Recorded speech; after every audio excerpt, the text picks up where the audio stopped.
Welcome into the South Coast Health pregame show with Alex Feuz. I'm Cameron Ezeir. It's the start of the final 5 games of the season. The Wareham Gatemen and the Brewster Whitecaps will play in game 40 of 44 in the CCBL year. 2 teams that played just a couple days ago, the back end of a home and home. A few days ago, a thrilling 9-9 tie in Brewster, Massachusetts. Today, they'll wrap up the season series here at Spillane Field. Really important game for both teams, but let's start with that game a couple days ago. I don't think we've seen a game of that magnitude. 9-9, in which the Gatemen were up 6-0 at one point. It was an instant classic if you look at the box score. The Gatemen had a 6-0 lead going into the bottom of the 7th inning, and then Brewster came back, took the lead 7-6 in the bottom half of that 7th inning, and then it ended up ending in a 9-9 tie. Cam Meyer in his first AB with the Wareham Gatemen, the Georgetown Hoya with the first triple of the Gatemen season, a bases clearing triple at that to give the Gatemen a 9-8 lead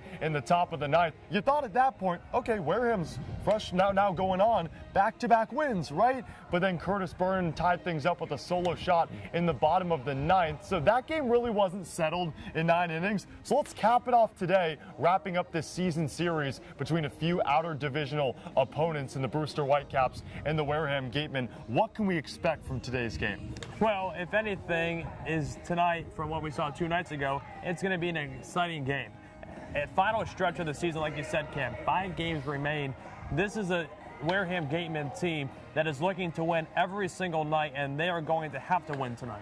15, 17, and 7 are the Brewster Whitecaps. They have 37 points. You go by the point system, 2 points for a win, 1 for a tie, none for a loss. That's currently good for second in the East Division. But only 4 points separate Brewster in the 2nd spot and the 5th and last place Chatham Anglers. So Brewster needs this game. On the Wareham side, you mentioned it, it's a team entering today's game in a really dire situation. 6 points out of the playoff, last in the West Division, 6 points shy of the Falmouth Commodores. Wareham needs this win. And so far in the last couple of games in which the Wareham Gatemen beat YD and tied against Brewster and finally mustered up a couple points, they've been relying heavily on their bats, batting .319 in the last 2 games. Who needs to get it going for Wareham to pick up a pivotal and, I think we can both agree, a must-needed win? It's Carter Graham. Carter Graham had his first home run of the summer after leading the Stanford team with 22 home runs, most home runs hit by anyone on his college team. He hit his first this summer on game 39 on the year. So if Carter Graham can show signs of what he was this past spring season, this is a Gateman team that could be so potent in the last 5 games. How about Derrick Fabian as well? Struggled in the early portion of the season. He has 4 hits in his last 2 games, fresh off a 3-hit game against Brewster a couple days ago. So if he can repeat that fortune against the Brewster Whitecaps, I have full confidence this Gateman team could win, but they're up against a Whitecaps team that has been stout in the past couple weeks. They're second in the East Division. That's pretty evident. And it's a Brewster team that I think we were talking about earlier in the season. Can they replicate what they did yet last year? They won the championship, and it's a Brewster team coming back with the same coaching staff. So they're kind of on the road to do the exact same thing. Second in the East Division, what's impressed you the most about the Whitecaps? Well, it's just been that never die mentality. You're down 6-0 in the 7th inning, and you come back and take the lead. That is so unheard of, especially here in the Cape, where pitching is so dominant no matter where you are.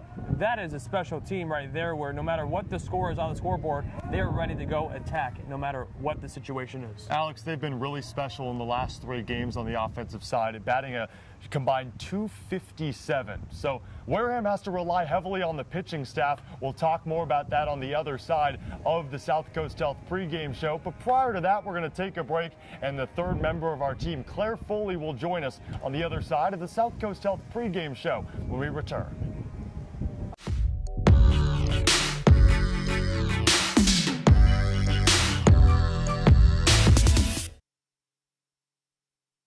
Curry College is where you go to become anything you want.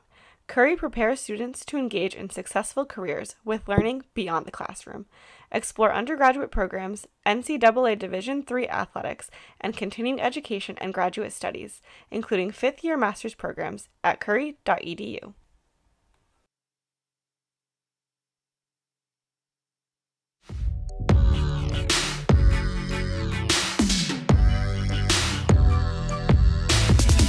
Welcome back to the South Coast Health pregame show. My name's Claire Foley here with Cam Meyer. Cam came in that pitch hit situation the other day, and you came up big, a triple to make sure you guys got that tie, still get a point on the board towards the playoffs. What was going through your mind at that time? Me and the guys in the dugout were just talking about trying to be prepared all the time. That's something we talk about in college baseball. This will be my 6th year of college baseball, so I've been around the block, and I know you're just always supposed to be ready, always supposed to be on top of everything. So I was just ready to go when I needed to be. And for coming into that situation, being a Mass native, coming to the Cape, come up big in that first at bat, how does that feel? So yeah, I mean, it's always been a dream. I've had a couple of temp contracts get canceled because of COVID so far, so finally the 3rd time's a charm. But yeah, I grew up a Chatham Anglers fan, obviously no longer a Chatham Anglers fan. I'm going to be a Wareham fan now, but yeah, it's just a dream come true, you know, being from Mass and being able to do this and have fun at the end of the day. And just a couple days left in the regular season, any goals you have for the rest of the way? I mean, try to make playoffs for the guys, but I mean, just have fun, enjoy it, make sure everyone else is having fun too, and yeah, I mean, at the end of the day, it's just about being here and enjoying it, like I said. Awesome, thank you so much. Thanks. Cam and Alex will be right back with more coverage sponsored by South Coast Health.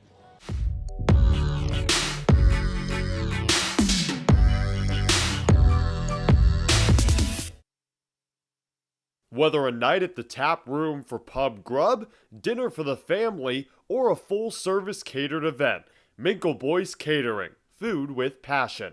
Book your event today.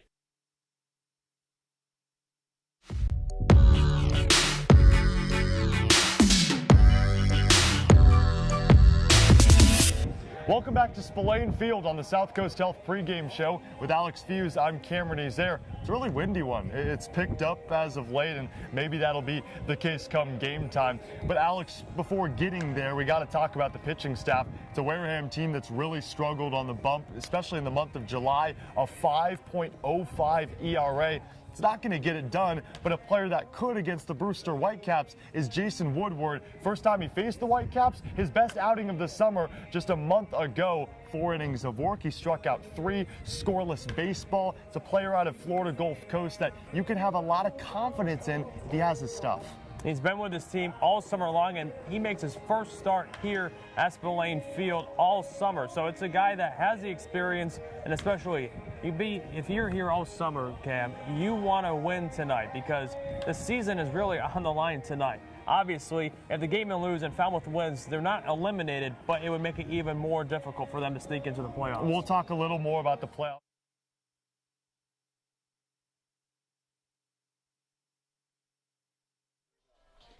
We welcome you to beautiful and sunny Spillane Field in Wareham, Massachusetts for a pivotal game. This is number 40 of 44 in the CCBL season. I say it's pivotal because the playoffs are right around the corner, and these are 2 teams that are vying for playoff spots. Alongside Alex Feuz, I'm Cameron Ezeir. I say vying because 2 teams in completely different situations. The Wareham Gatemen are 6 points out of a playoff spot in the West Division, while the Brewster Whitecaps are second in the East Division and are currently 4 points clear of the last place Chatham Anglers in the East Division. To put it bluntly, Wareham needs to win this game. They probably need to win out in order to most likely make the playoffs. While Brewster, they just have to stay pat in that second spot because the top 4 teams in each division make the playoffs. It'll be a big matchup between Brewster and Wareham. The Brewster Whitecaps sitting at 15, 17, and 7, while the Wareham Gatemen are 12, 20, and 7. Starting pitcher on the mound for the Gatemen is Jason Woodward in his 7th start on the summer. Here's the first pitch. It's a fastball swung on and lifted in the air by Keister. Fabian moves back. He backpedals and makes the grab. Fighting the sun a bit. Defensive alignment for the Wareham Gatemen, Cam Meyer at third.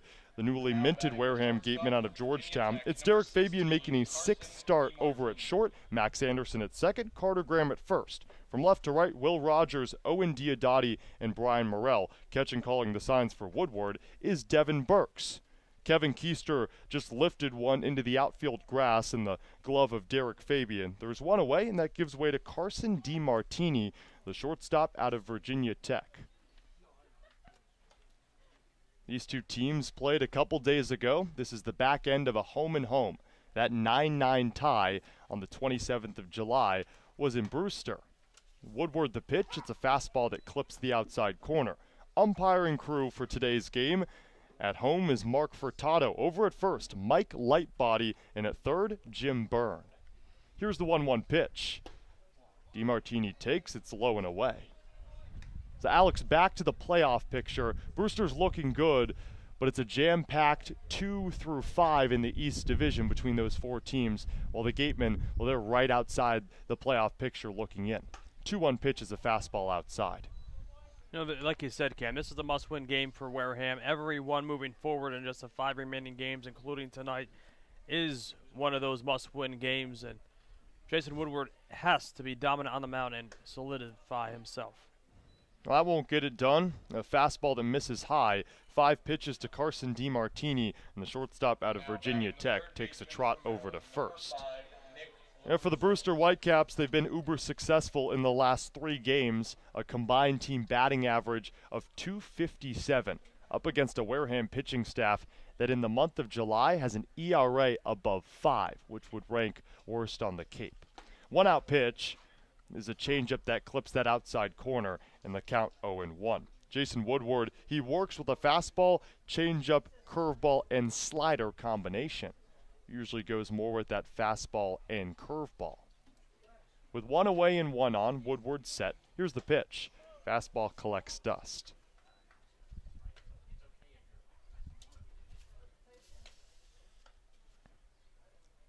Nick LaRusso is the righty at the plate. The senior out of Maryland, a transfer from Villanova. Against Wareham a couple days ago, a 2-for-5 day. Here's the 1-1. Off speed, doesn't break enough on the tailing end, misses near the eyes of LaRusso. Now Jason Woodward had his best start of the season against the Whitecaps. This was in his first start about a month and a half ago. Here's the 2-1 fastball sliced out of play. In that outing, he didn't give up an earned run, the only start in which he hasn't allowed a run. 4 innings of really, really strong baseball, controlled his stuff, and, well, it's a player in Woodward that since then has struggled a bit, giving up on average 3 earned runs per game in his last 5 starts. Runner goes, LaRusso fouls it back.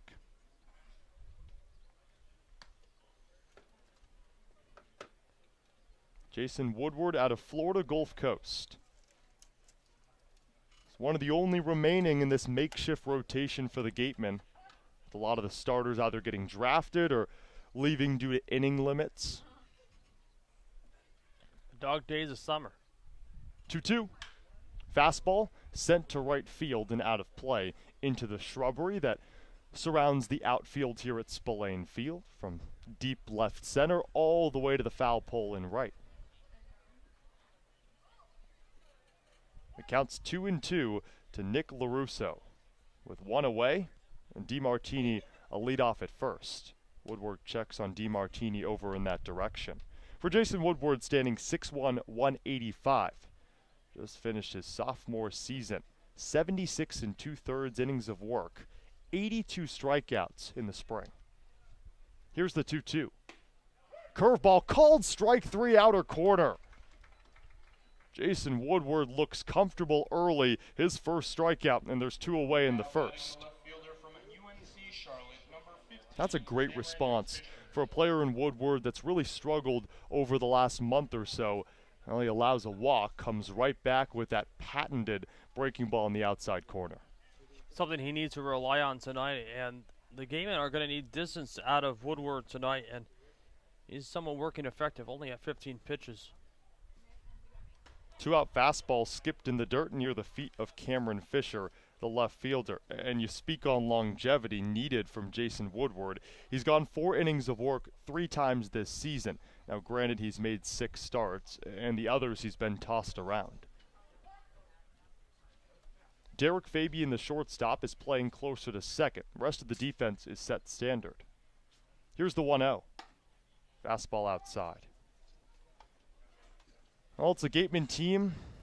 Went on a stretch, 16 days to be exact, in which they were winless. Over the last 2 games, they've been stellar. A win over YD a couple days ago, and then a 9-9 tie in a nail-biting game against Brewster on the 27th. 2-0 pitch upstairs and away. And this game will determine, in my eyes, who truly wins this matchup between the Gatemen and these Whitecaps. Now, I will say the one beautiful thing about ties, and home and homes, that is, well, you find out who really is the victor a couple days later. 3-0 fastball splits the plate. So I'm not a fan of ties. I know you're not either. But the fact that you get a home and home, you tie 9-9 a couple days ago, and you can come back right away a couple days later. You don't have to wait a couple weeks to settle this mini rivalry. 3-1 pitch, DeMartini goes. It's low in the dirt. The throw over to Fabian. Tag not there. A strike was called on Cameron Fisher as it dotted the bottom part of the zone. So the count full and a stolen base for Carson DeMartini. And for DeMartini, that's his 13th stolen base on the summer.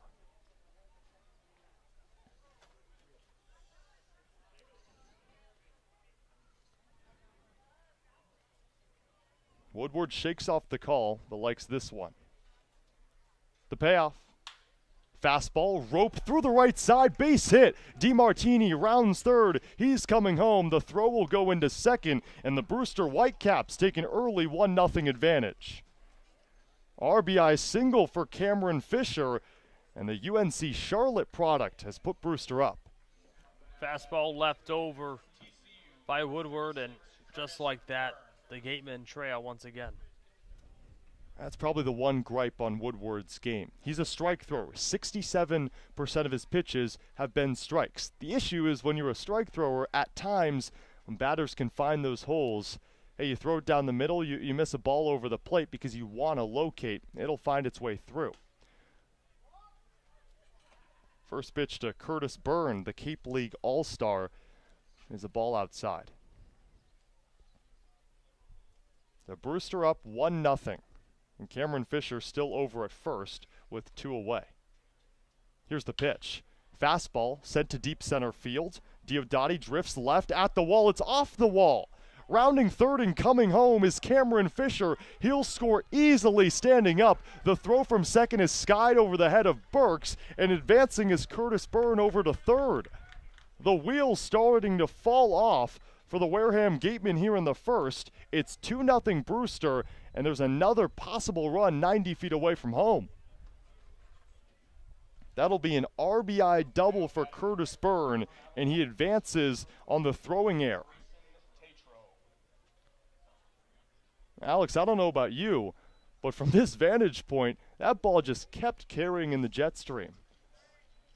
I mean, the humidity is not too high to where the ball will die in the air, and there is a lot of wind here at Spillane Field. Balls are going to fly tonight, and we've already seen it. The 2-out pitch to Grayson Tatro is in the dirt, slides away from Burks. Burns stays on at third. I mean, Alex, you're right. 13-mile-per-hour winds blowing from left to right, evident because of the American flag out there in deep right field. And now Jason Woodward, after recording 2 outs, is in quite the hole. Brewster with back-to-back hits, an RBI single for Fisher, RBI double for Byrne. 1-0 pitch is fouled away. And along with those 13-mile-per-hour winds, well, it's a great day on the Cape, 83 degrees in Wareham. And we're expected a high of 92, but because we've passed the 6 o'clock hour, it'll most likely drop from here on out.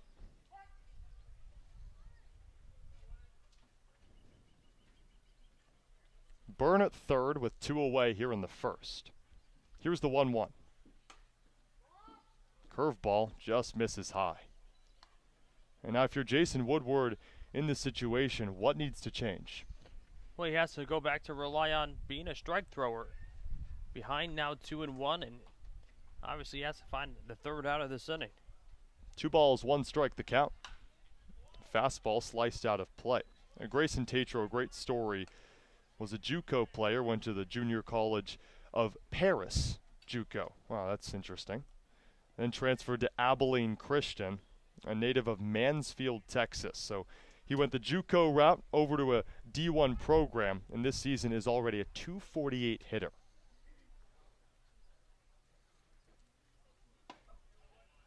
Here's the pitch, swing and a miss.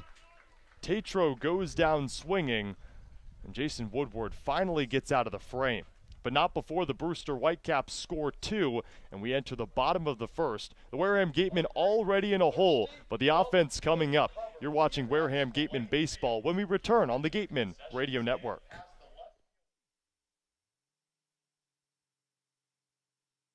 Each and every game here at Spillane Field is made possible by our sponsors. Let's take a moment to recognize Gateway Tavern, Coastal Orthodontics, Fairway Financial, Joanne Stevenson, Sullivan Wine and Spirits, Deb Levesque Massage Therapy, the Law Office of Mark Deshays, Office Technology Group, J&M Baseball Academy, South Coast Health, Minkle Boys Catering, 80 Makepeace, Reed Custom Soils, Soft as a Grape, Bay Motor Inn, Point Sign, Wareham, Sipicon and Dartmouth Week, Cranberry Self-Storage, Village Signs, the Law Office of Lang, Exaferris and Bullard, Reedy, Kiernan and McNally LLP, Robertson's GMC, Effie's Homemade, Wareham Country Market, the Wareham House of Pizza,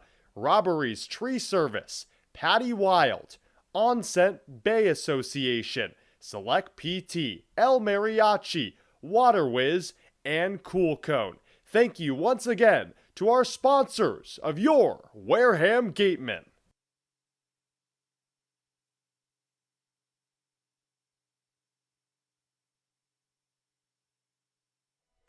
Now we're back at Spillane Field for the bottom of the first. If you can hear the music on the loudspeakers, then you know it's Star Wars night.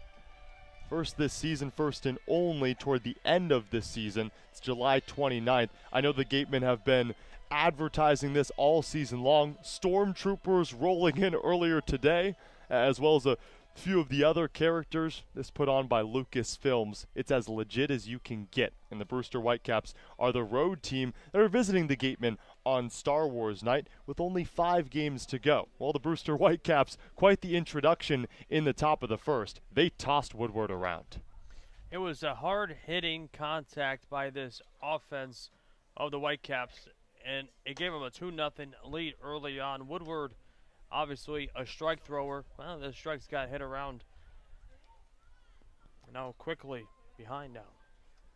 Yeah, well, Brewster's pitcher on the mound is Zane Morehouse. He'll look to do the exact opposite of what Woodward did in the top of the first.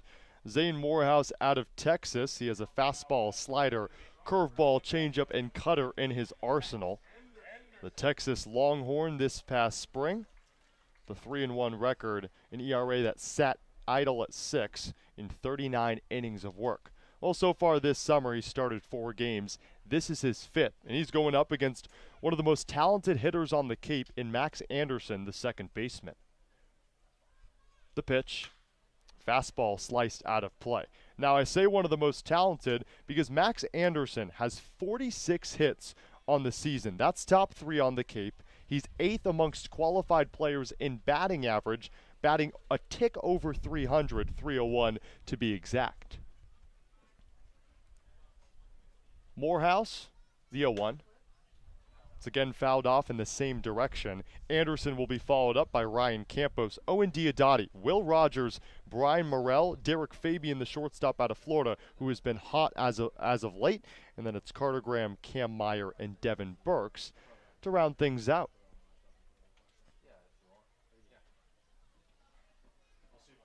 Morehouse ahead of the count. Here's the 0-2 toss.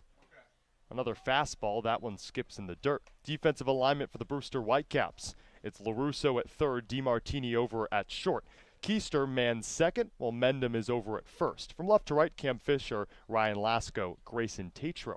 Behind the dish is Curtis Byrne. Here's the 1-2. Slider low and away. Well, Zane Morehouse will most likely work with his fastball and slider. That slider is once topped at 88, usually sits between 84 and 86. 2 balls, 2 strikes the count. We're just getting this bottom of the first underway. Fastball cracked to deep left center field. The left fielder Fisher moving back at the wall. It is out of here. Fifth pitch swinging for Max Anderson, and he leaves the yard. It's 2-1 Brewster as Anderson, one of the hottest hitters on the Cape, cuts into this deficit right away. Fastball that was driven all the way out of this ballpark, right near the deepest part of this park. That's a second home run on the summer. Wow, a no-doubter off the bat of Max Anderson, and his hot month of July just continues. Now it brings up Ryan Campos, the designated hitter out of Arizona State. Here's the first pitch. It's a fastball that finds the outer half. Alex, we can't say enough about the play of Max Anderson. He's been so stout this summer, and it's shown game in, game out. He just continues to impress me. One of my favorite hitters on the Cape. Morehouse, the 0-1 pitch. Off speed, chopped to the right side and through. Base hit for Ryan Campos, and the Gatemen are staring this 2-run deficit in the face. First, Max Anderson cuts it to 1, and Ryan Campos gets on base with a single. And talk about the response of this Gateman team. You're down 2-0, and the offense coming out firing. Well, it's exactly what we saw from this team 2 nights ago. They were up 6-0, then this Brewster team responded, took an 8-6 lead late in the game, but they still came back and took a 9-8 lead. Obviously, it was ended in a tie 9-9, but still, the resilience is special. Diodati showed a lot of resilience last season, was a Cape League All-Star, and this season he's been great. He leads this team in batting average, and he's in the lefty batter's box right now as he took that first pitch for a strike. Owen Diodati, the center fielder, heading to Oregon in the fall. The Ryan Campos, a short lead off of first. Here's the 0-1 pitch. Fastball chopped off the heel of Diodati. A throw over to first from Curtis Byrne. Now that's a foul ball, and Campos took off on contact. He should be able to head back to first based off the ruling being that it was foul. And now the umpiring crew is converging near the mound. I guess they were thinking that it was in play, but it hit right off the foot of Owen Diodati. And if you rule it foul right away, and Campos should be heading back to first. Yeah, foul ball. So Ryan Campos will trot back to first base. That would have been quite the call if this umpiring crew said that Ryan Campos was out on a foul ball that he just took off on contact, as he's supposed to do, to avoid a force out. Well, that's all voided. Now the count 0-2 to Owen Diodati. The score is 2-1 Brewster after a solo shot led off this game off the bat of Max Anderson. Righty on lefty. The pitch. 0-2 slider in the dirt. Well, for Zane Morehouse this season, lefties have got the better of him. Batting .313 compared to just the .231 clip that righties have at the plate. So statistics show that Owen Diodati should have a leg up. Time is called prior to Morehouse delivering the pitch. Well, you talk about that 9-9 tie a couple days ago against the same Brewster team. Wareham mustered 13 hits. And to go along the trend of, Wareham's offense has been hot, they're batting a combined .319 in the last 2 games. 1-2 skipped in the dirt off of Byrne. He throws over to second. Campos slides. It skips toward the second baseman Keister after it ricocheted off the glove of DiMartini. So Ryan Campos is safe over at second. So to go back to that point, because now there's a runner in scoring position, it's a Gateman team that ranks middle of the pack and bottom of the Cape in some offensive categories. But in the last 2 ball games, this team looks revitalized. Taking advantage of the other team's mistakes, and that's what we're seeing right here. You got a timed run in scoring position. Still no outs in the bottom of the first. The 2-2. Fastball, cracked to deep right center field. Tatro will give it a look, and it sails over the fence. And Wareham takes the lead. Owen Diodati's third home run of the summer, and it's 3-2 Gateman here in the bottom of the first.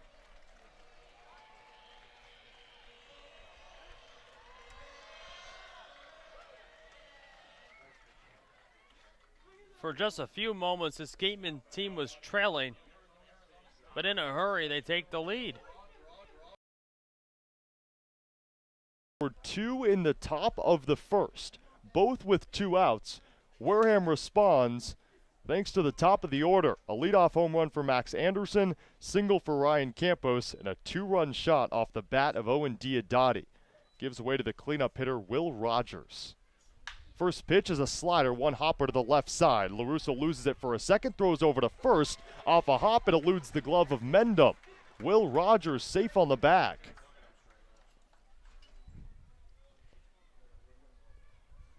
And now the wheels falling off on this Brewster lead right now. Well, they're going to score that one an error on the third baseman, LaRusso. He bobbled it after he misjudged it off his glove. Either way, Will Rogers over at first. Still no outs, Alex. The Gateman putting the pressure on quickly. He'll bring up Brian Morrell, the right fielder, heading to Hofstra in the fall. First pitch swinging, as was Will Rogers, but Morrell that time didn't get contact on the ball, and the count's 0-1. Well, for Brian Morrell, only his 5th game on the Cape. He did not play in the first half of the home-and-home a couple days ago against this Whitecaps team. The wind starting to heavily blow from infield to out. 0-1, fastball low and away. Like I said in the top half of the first, with the humidity not too high tonight and the wind going close to 15 miles an hour, now straight to dead right field. The ball is going to carry tonight, and we've already seen it happen. 2 home runs just in this bottom of the first. The kick and the 1-1. Fastball chopped over the pitcher's head. It's gloved by the second baseman Keister on to second, over to first, and he got the double play on his own. Kevin Keister stomped on the second base bag as he stole that ball away from the shortstop DiMartini, tossed it over to first, and there's 2 away, and the base is now empty. What a play by Keister. Played it on a hop, stepped right on the second base bag, and beat out Morrell over at first. Now with 2 away, it brings up Derrick Fabian. The shortstop out of Florida takes a pitch inside. Well, Brewster scored 2 in the top of the first, thanks to an RBI single from Cameron Fisher, followed up by an RBI double off the bat of Curtis Byrne.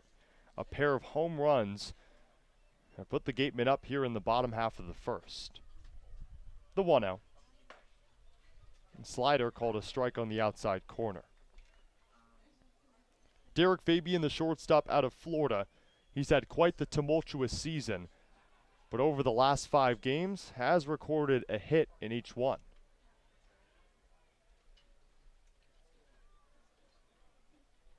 The 1-1 from Morehouse. Off speed, now got the outside corner, says the home plate umpire Mark Furtado.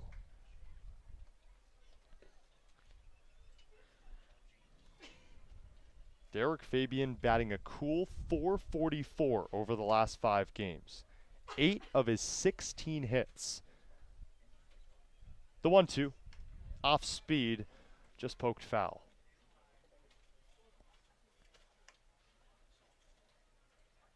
Well, player in Derrick Fabian that just wrapped up his true freshman season down in the Sunshine State. Also a player that's elicited a little bit of a shift here from Brewster with empty bases. The second baseman Keister is playing close to second, while the shortstop DiMartini closer to the third base back. 1-2 breaking ball lifted into foul ground on the right side. Tatro gives chase, and it falls.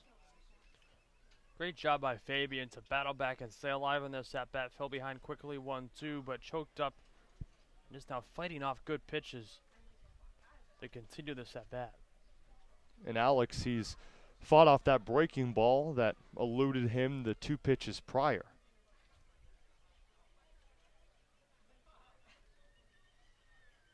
And we'll see if Morehouse goes with the breaking ball for the 5th straight pitch. Here's the 1-2. Goes with the fastball, and the heater gets Fabian swinging away. And that ends the inning. But not before Max Anderson and Owen Diodati do a little 2-step and both leave the yard. Wareham leads Brewster 3-2 as we head to the top of the 2nd here at Spillane Field on the Gateman Broadcast Network.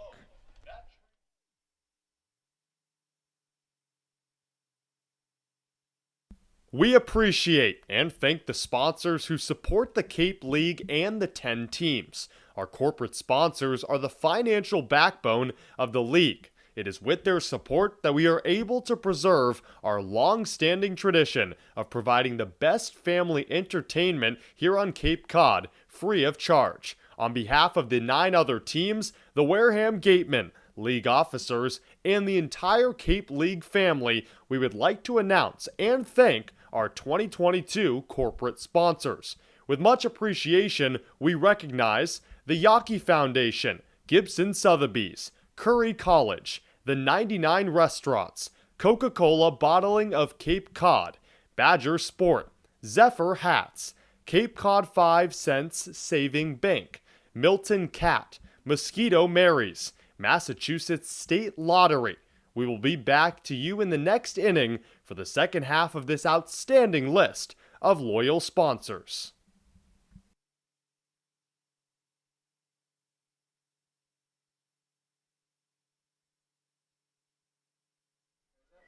It's a beautiful day in Wareham, Massachusetts. Well, not cotton candy skies yet, but we're expecting that later in the night with the clouds scattered above Spillane Field. With Alex Feuz, I'm Cameron Ezeir. This is game 40 of 44 in the CCBL season.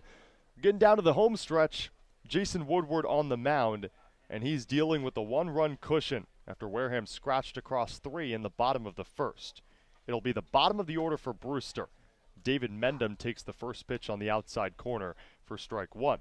So it's the all-star David Mendenham, followed by Chase Adkison and Ryan Lasko. David Mendenham out of Oklahoma State, a .228 hitter. 1-0 waved away. A changeup off the fingertips of Woodward. Well, got the best of Mendenham, and the count's 0-2.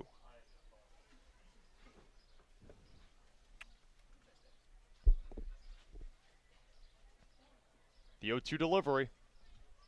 Fastball called strike 3. It split the plate. And a no-doubter off the fingertips of Jason Woodward. Usually we say that about home runs, but that one right down the pipe. And Jason Woodward has 3 Ks on the day. The strikes are working tonight for Woodrow. Obviously did get hit a little bit in the first inning, but 3 strikeouts through just an inning and a 3rd pitch. Can't ask for more. This breaking ball also looks really good. That is curveball that dots the outside corner. Chase Adkison takes it for strike 1. Here's the 0-1 pitch. Another curveball, same spot. Deja vu for Adkison. He watched it all the way. With 1 away, empty bases, top 2nd. Wareham up 3-2. Woodward set at the belt with his chest facing the plate. He turns, deals the 0-2. Fastball, swing and a miss. Burks dropped it, picks it up, throws it over to first. Graham steps on the bag, and that's the 4th strikeout through 8 batters for Jason Woodward. 3 in a row on the mound from Woody, and again, we called him a strike thrower. 67% of the time his pitches have been strikes this summer, proving to be so once again tonight. And still, the first round around the order. The strike on the inside corner, the count 0-1. This the 9th batter he's faced, the 9-hole hitter Ryan Lasko, the center fielder out of Rutgers. 0-1 pitch, just misses high and inside. And for Jason Woodward, 4 strikeouts is already the 2nd most he's had in a single game. He can match his season high to the first round of the order.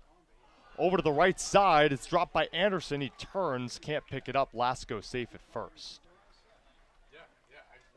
It was almost a stellar play by Anderson. Just got the glove on the ball and a big hop, but couldn't come up with it. It'll be a base hit for Ryan Lasko. Anderson snared that one off the one hop, but couldn't spin around and exchange it to his bare hand. First time around the order. Now we flip over to the top. Kevin Keister at the dish.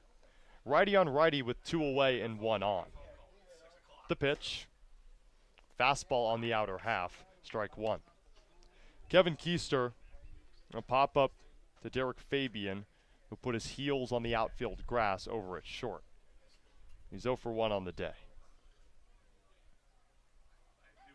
0-1 tossed over to first, almost in time. Carter Graham applied the tag. Ryan Lasko just got his fingertips there in time. Kevin Keister, a Maryland Terrapin, batting .292 on the season.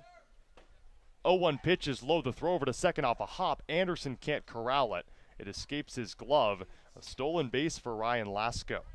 And this Brewster Whitecaps team has already stolen a pair of bags. And for Lasko, that's his 11th on the season. Gets dirty in the process of creating some chaos on the base pass. Has a tie and run now in scoring position for Brewster. The stone dust elevating right into the eyes of the sliding Lasko. 0-1 pitch. Fastball low.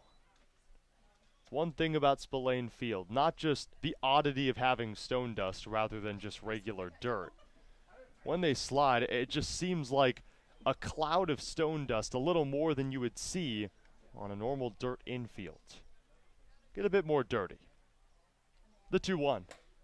Heater high. Carson DiMartini at the dish. He walked back in the first. He's also scored the first run of this game. A stolen base to his credit as well.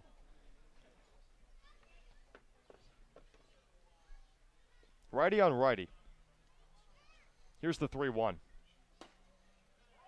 Fastball low. Another 5-pitch walk to Carson DiMartini. That's his second in as many plate appearances. Now batting shortstop for Virginia Tech, number 16, Carson DiMartini. Now, pardon me, that was Kevin Keister at the dish. This is Carson DiMartini. That's the second walk issued to Jason Woodward. The order was flipped after Ryan Lasko reached. And now it's Carson DiMartini at the plate. Again, he walked back in the first. The pitch delivered low, count 1-0. Hey, sometimes you got to make fun of yourself. I was looking at the wrong name. He stole a bag, and that pushed my eyes down from the 1 spot to the 2. Happens to the best of us, or maybe just more to me. I would be lying if it never happened to me. Runners at first and second with 2 away. Here's the 1-0. Fastball swing and a miss. So it's Keister over at first, Ryan Lasko at second. Lasko represents the tying run, while Keister the go-ahead run.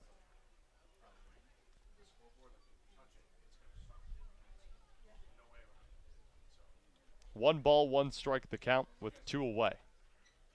Another fastball. Burks checks over at the second base bag. It skips off the back of Lasko over to the second baseman Anderson, and Lasko scurries to third. And you don't see that all that often. Ryan Lasko slid back into second. It actually took an odd carom off his body, and it ranged over to a place equidistant between the first and second base bags. Unfortunately, Max Anderson was playing closer to second, so he had to scurry over to it and couldn't get the throw over to third before Lasko, who represents the game-tying run, headed that way. Now Carson DiMartini with the runners at the corners.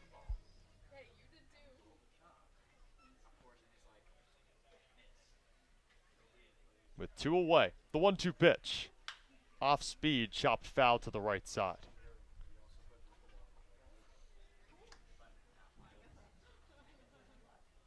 DiMartini leads this team in on-base percentage. You don't want this guy at the dish in this situation. A 1-run game. And runners at the corners. The 1-2, swing and a miss. DeMartini goes fishing. That's a season high in strikeouts for Jason Woodward. 5 on the day. He strands 2 on the base paths. And here in the top of the second, as we head to the bottom of the second, the Wareham Gatemen still up 3-2 on the Gatemen Broadcast Network.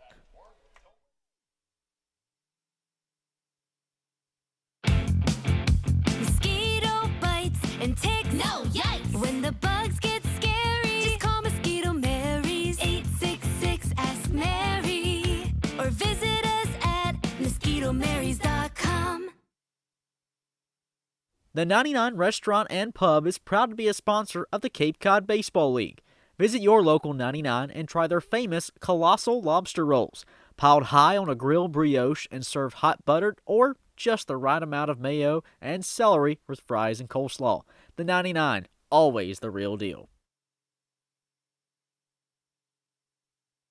The Wareham-based 80 Makepeace Company, founded in 1854, is the world's largest cranberry grower and the largest private property owner in eastern Massachusetts. The company supports organizations like the Wareham Gatemen and projects like the outdoor cranberry bog classroom that you may have passed on your way in. Visit admakepeace.com to learn more.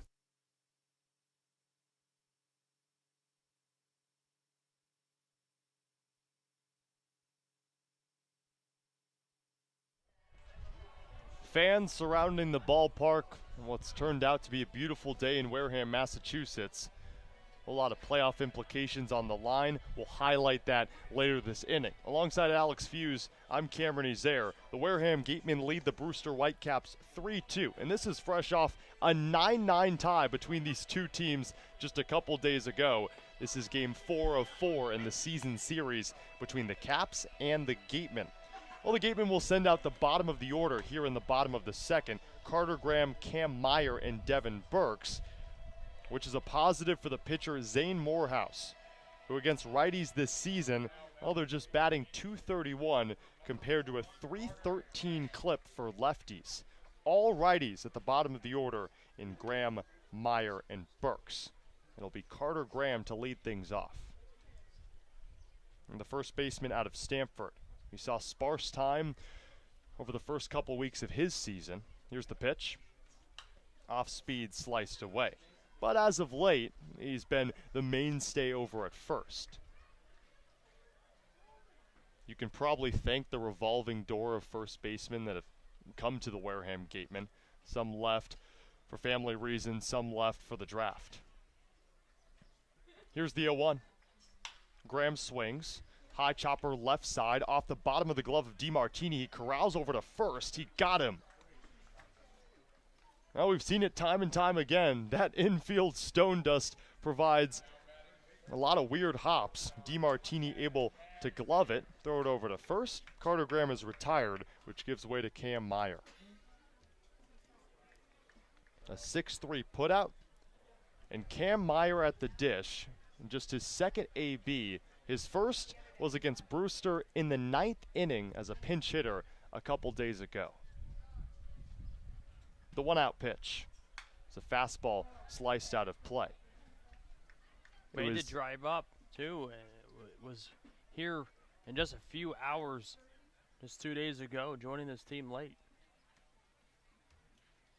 A player that's had to get acclimated with this Gateman team. The 0-1. Chops it foul. So Cam Meyer's first at-bat was against Brewster 2 days ago. A pinch hitter in the 9th with the Gatemen facing an 8-6 deficit. Well, he delivered with a bases-clearing 3 RBI triple to give Wareham the lead at that moment. Ultimately, the game ended in a tie. Yeah, but Meyer is the reason that this Gateman team salvaged a point. 0-2 breaking ball off the knob of the bat. One thing I love to see during batting practice, Carter Graham, who just was at the plate the AB prior, was talking with Cam Meyer, getting him used to what Wareham is all about, and just developing a friendship and a camaraderie that's much needed in summer collegiate baseball. Here's the 0-2. Fastball out of play. Well, Cam Meyer spent 3 years at Holy Cross, 88 games under his belt. Now choosing to spend his last season at Georgetown.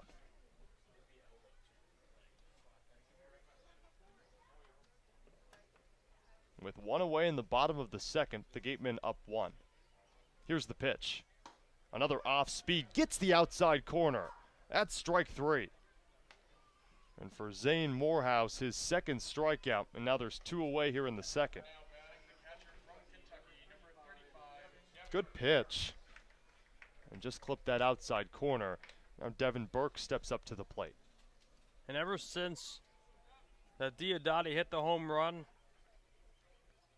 Morehouse has just simply settled down.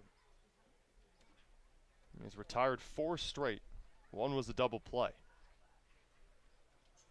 2-out delivery is a fastball low and away. So a player in Devin Burke's, his 9th Cape game. A 4 for 21 average, sitting at a 190 clip. The 1-0 home. Another fastball outside. Well, for the Wareham Gatemen, they sit 6 points out of the playoff race. The Falmouth Commodores, as the one team they're chasing, the 3 teams atop the West Division, all securing playoff spots. Only one more up for grabs. Here's the 2-0. Fastball in the outer half. 2 balls, 1 strike the count. Empty bases, 2 away. The infield playing on the pull side of the righty Burks. The 2-1 toss. Fastball skips past the mitt of Byrne. For the Brewster Whitecaps, they have 37 points in second in the East Division. Right now they're 4 points clear of 5th. Crazy to think. A huge crowd between the 2nd place and 5th place teams in the East. Orleans Firebirds, Harwich Mariners, these Whitecaps, and the Chatham Anglers. The 3-1. Off speed lifted. The first baseman Mendenham moves back. Tatro moves in, but instead they'll defer to the second baseman Keister, who dropped it. All the converging Bermuda Triangle, and Keister was the one to commit the error. That's the second on the game for the Brewster Whitecaps. And as our scoreboard scored that one an error, I think the official score is going to say that's a hit.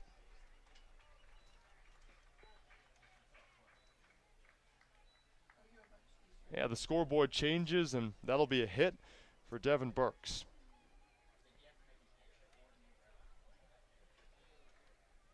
Now it's Max Anderson with the home run to his name. First pitch is a slider, rope to right, base hit. Devin Burks advances to second. Well, Max Anderson continues his efficient play. That's his 48th hit on the summer, which leads the Cape. He's been unbelievable in the month of July, and it continues to show here tonight. Now 2 for 2, a home run and a single. Well, Alex, I'll actually give you those July statistics. In this month, Max Anderson is batting .355. Incredible. Also has 33 of his 48 hits in this month alone. Reminder, this is only game number 24 in the month of July. 2-out pitch is fouled away by Ryan Campos. Well, you can consider Max Anderson Iron Man. He's played all 40 games for the Gatemen this season. For Ryan Campos, he's only missed a few. 34 games to his credit. A .215 hitter. Added another knock to his name back in the first.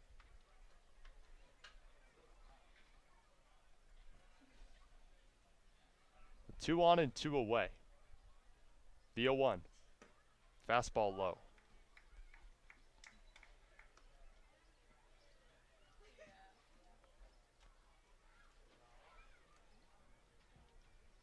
This isn't the first time Zane Morehouse has been caught up in a washing machine. He's been tossed around today.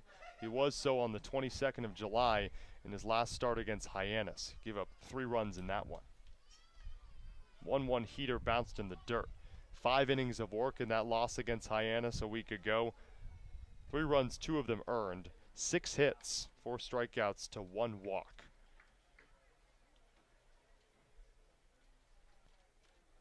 He faced 21 batters in that one a week ago. Well, right now he's struggling, and he's only through 10. Righty on lefty. Campos digs back into the lefty batter's box.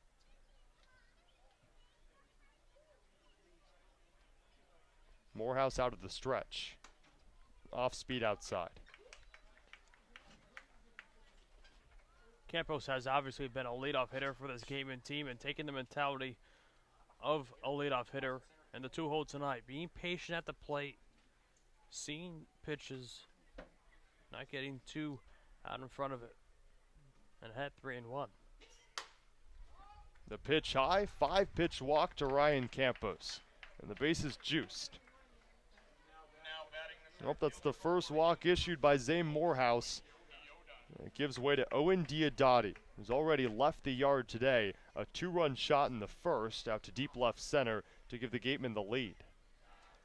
Now you just have to wonder, Jamie Shevchuk, field manager for the Whitecaps, either give his pitcher a pep talk, leave him out there, or maybe take him out, as there's some activity in the bullpen in deep left. Just a whole lot of stretching, though. No one actually throwing. The 2-out pitch. Great pitch that tailed in the strike zone. And the count's 0-1.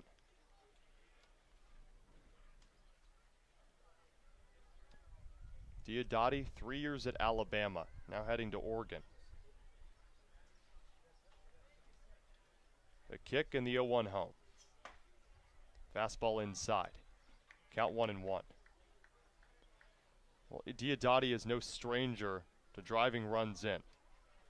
Has 9 RBIs this summer, and now just 18 games on the Cape. You do the math correctly, that's at least 1 every 2 games.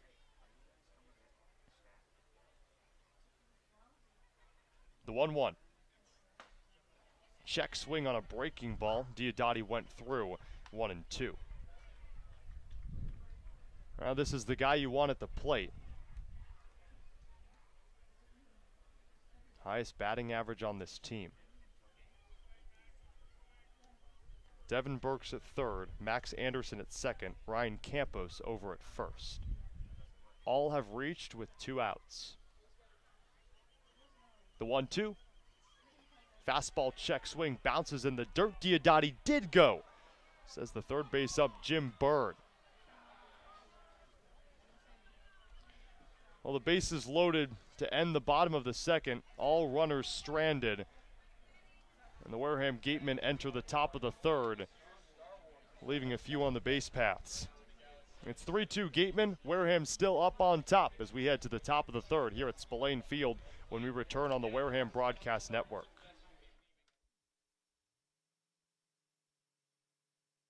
For sales and rentals of Caterpillar machinery, generators, and marine engines, visit MiltonCat.com, your area cat dealer. Milton Cat, the Cape and Islands Caterpillar dealer, is proud to be a sponsor of today's game. The Gateway Tavern, located on Marion Road in Wareham, offers an extensive but not exhaustive array of menu choices. They search for the finest in foods, ranging from garden fresh produce to hand-selected seafood, and have special menus that change daily. The Gateway Tavern is proud to be the official helmet of the Wareham Gatemen. Gibson Sotheby's International Realty is proud to sponsor the Cape Cod Baseball League, offering residential sales and vacation rentals across the Cape. We help you turn someday into right now. Each office is independently owned and operated. Sotheby's International Realty is a registered trademark.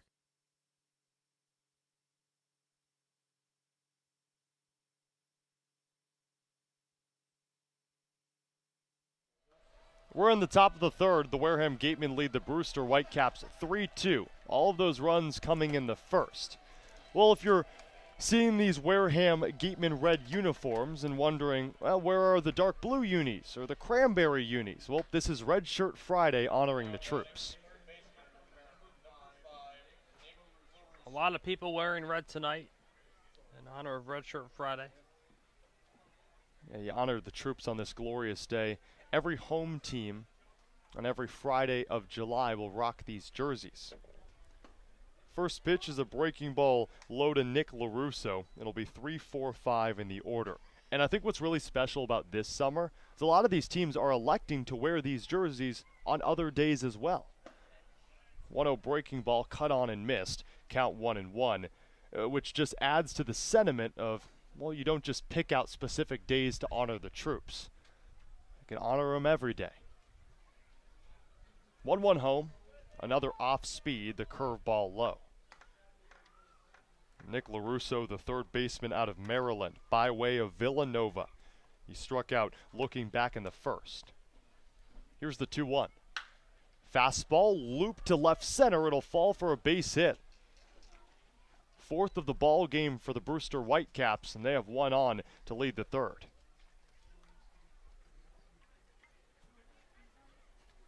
Woodward fell behind LaRusso there and was forced to throw a fastball. But LaRusso knew it was coming and just lined it right to left field. It'll give way to Cameron Fisher, the left fielder out of UNC Charlotte, just wrapped up his freshman season. An RBI single back in the first. Righty on lefty. First pitch is a fastball that slices that outside corner. Count 0-1. Well, Cam Fisher competed in the home run derby here at Spillane Field in last week's All-Star game. Didn't end up taking it home, but it's clear this guy has a lot of pop in the bat. 0-1. Breaking ball skips off the dirt. 1-1.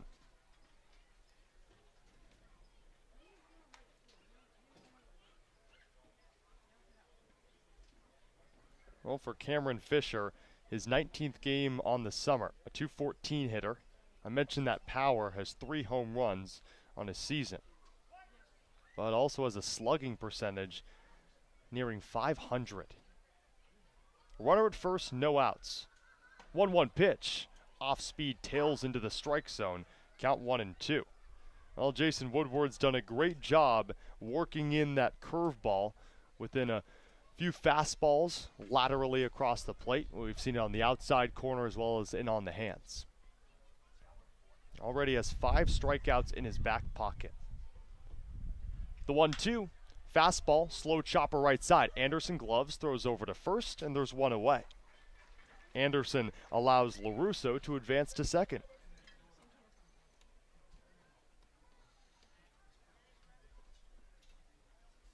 Well, for Jason Woodward, he surrendered 4 hits, 2 runs, but both runs came in the first, and half those hits also came in the first. He's done a great job settling into this game. It'll be a righty on righty with Curtis Byrne, the designated hitter out of TCU, up at the dish. He seemingly broke this game open in the first with an RBI double, but then Wareham stormed back in the bottom of the first. 1-out curveball. Well, it elicits a nod from Devin Burks, but not a strike call from the home plate umpire Mark Furtado. 1-0. The infield playing to the pull side of the righty Byrne.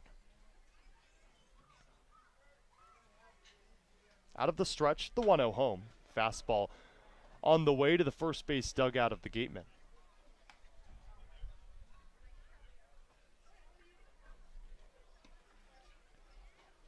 Curtis Byrne, a Cape League All-Star, plays at TCU down in the Lone Star State.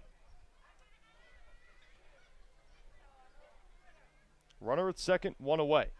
The 1-1, fastball lifted to deep right field. Morrell tracks back at the wall. It is gone! And just like that, the Whitecaps take the lead. 4-3 in the third. Curtis Byrne leaves the yard for the second time in the last 3 days against this Gateman team. Oh, Alex, that one got out in a hurry. And that's the 3rd home run in the 3 games for Byrne. Unbelievable. Byrne is red hot. You thought he was red hot when he came up in the bottom of the 9th as the leadoff hitter and left the yard to tie between these two teams 9-9 just 2 days ago. Well, he says, hey, I'm not done with 5 games left in the season. Gives way to Grayson Tatro, the right fielder, batting out of the 6 hole. Takes a curveball high. Now Byrne just a triple and single shy of a cycle. There you go. Had that double and a home run. I always say the triple is the hardest to get, but the dimensions here at Spillane Field. You deliver one in the corner, you never know.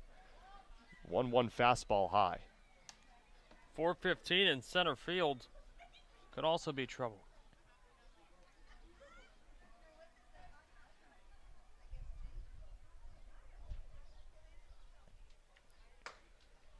.20 fastball on the outside. That's called strike 1.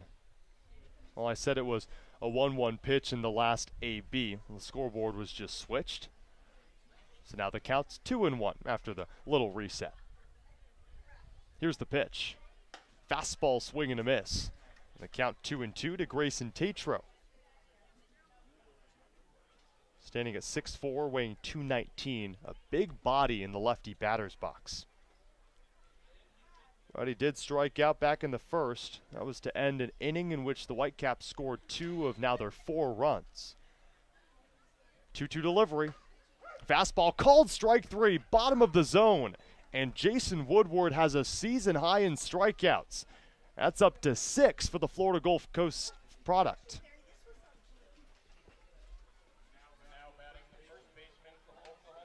Froze up Grayson Tatro, struck him out for the 2nd time today.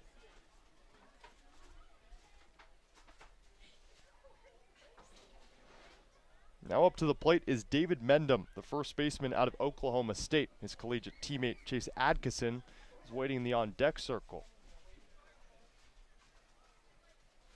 The 2-out home. That pitch called a strike on the inside corner.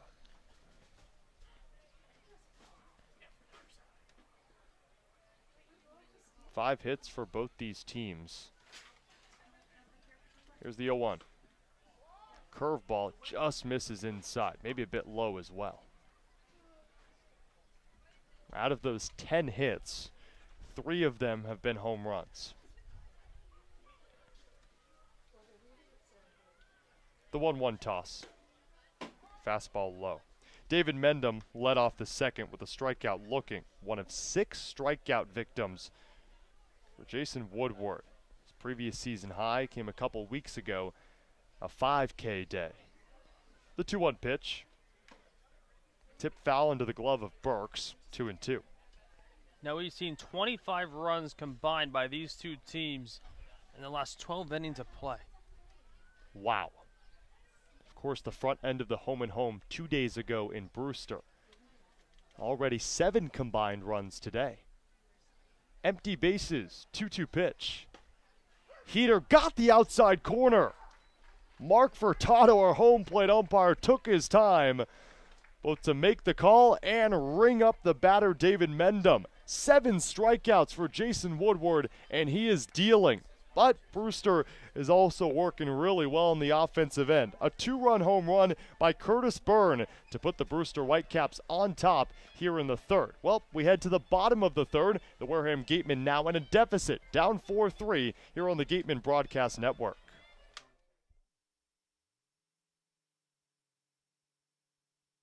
Mark Deshays has been practicing law in southeastern Massachusetts for over 30 years. His primary focus is on all aspects of real estate law, including residential and commercial real estate transactions, commercial leasing, land development, land use and zoning law, and land conservation matters. If you need representation, call now at 508-993-2300.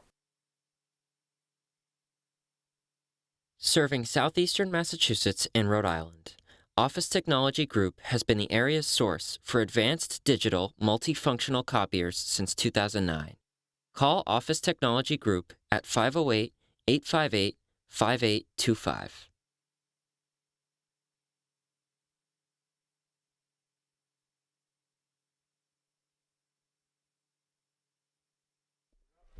We're in the bottom of the third. It's been a high-scoring affair so far. Brewster leads Wareham 4-3. With Alex Feuz, I'm Cameron Ezeir here in Wareham, Massachusetts.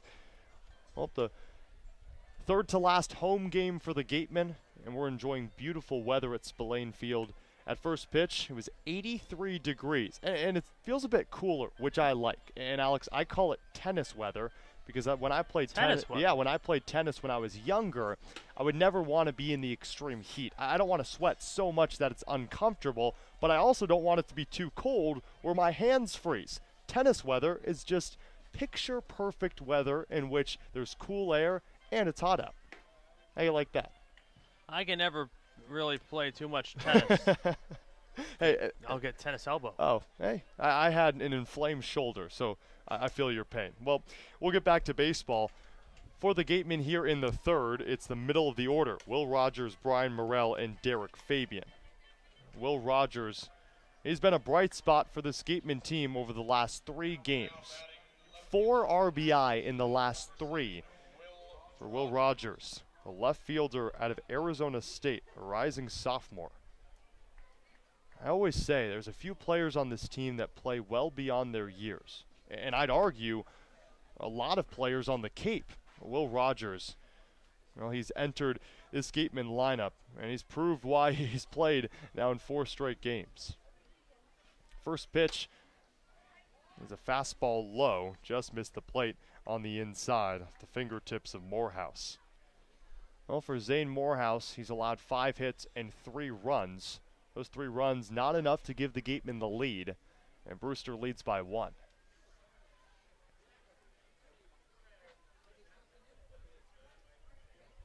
1-0 punch. Off speed, big hack and a mix.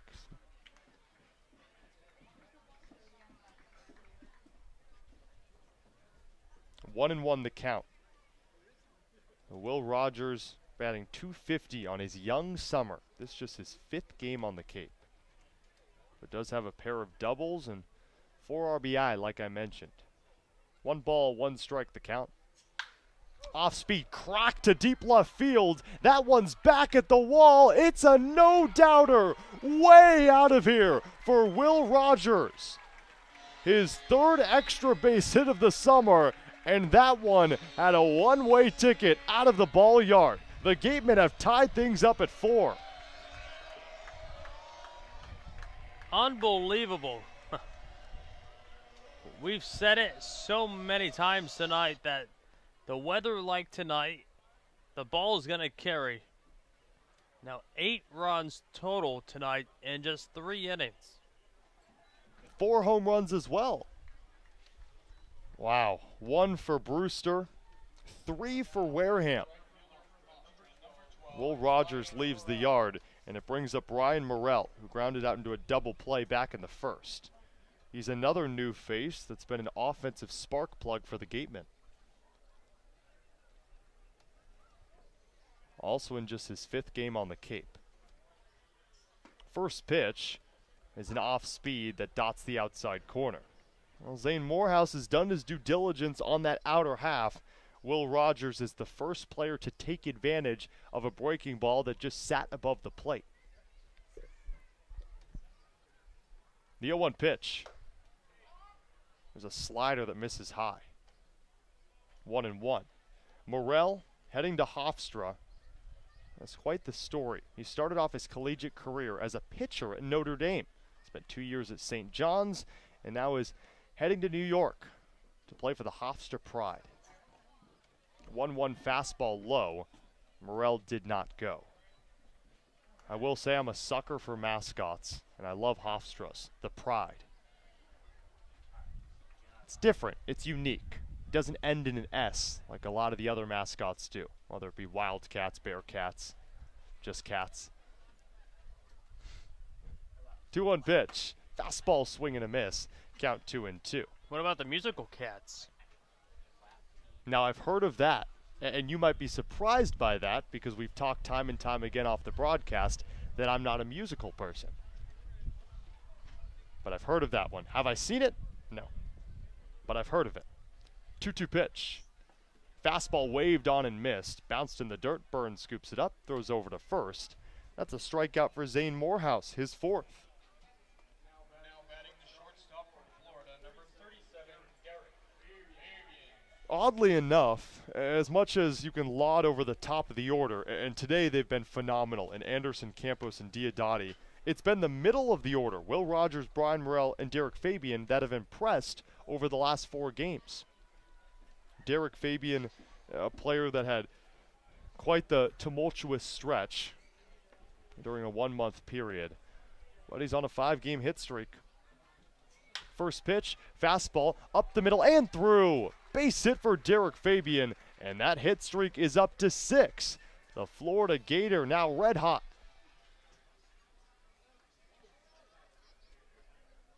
Just getting good contact on the ball. The shortstop DeMartini was playing closer to the pole side to third base, which allowed Fabian to crank one up the middle. A runner at first with 1 away here in the bottom of the 3rd for Carter Graham. Graham a ground out to open up the 2nd. He had his Kodak moment a couple days ago against this Brewster team. 1-out pitch. Off speed, slow chopper left side. LaRusso grounds over to first, and he got him in time. That Kodak moment was his first homer of the year, but now he's left a couple on the infield grass, and he's been retired twice. There's 2 away. A 5-3 putout turns it over to Cam Meyer, the third baseman out of Georgetown. Struck out looking back in the 2nd, one of 4 strikeout victims to Zane Morehouse's credit. Derrick Fabian able to advance to scoring position off that ground out from Carter Graham. 2-out delivery. That slider gets the outside corner. Well, Morehouse has done a great job mixing up that fastball and slider combo. It seems that later in his outings, and especially here in the 3rd, he's relied heavily on that breaking ball. The 0-1. Fastball, slow chopper up the middle. Morehouse grounds, throws over to first on an underhand flip, and that retires the side. 2 hits, 1 run. It's off the bat of Will Rogers, who led off this 3rd with the home run. And no errors for the Gatemen as we head to the top of the 4th in a tie ball game. It's 4-4 between the Caps and the Gatemen when we return on the Gatemen Broadcast Network.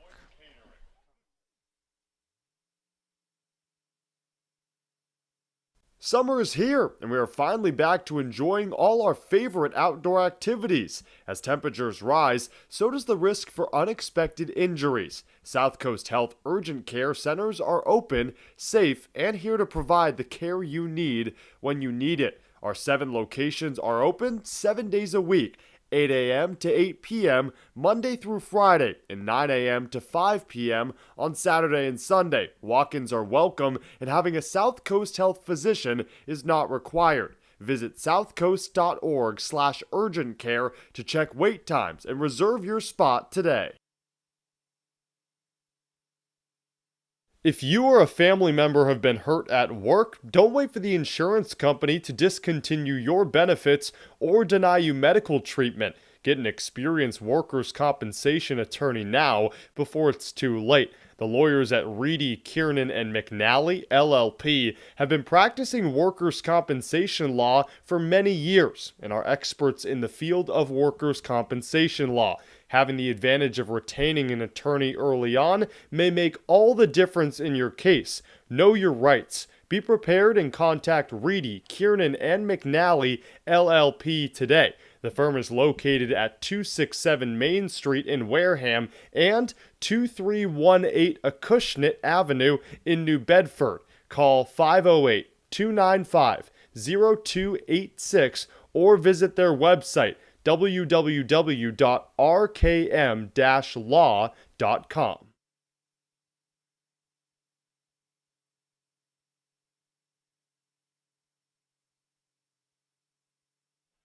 Well, we ventured into the top of the 4th, tie ball game between Brewster and Wareham. It's 4-4.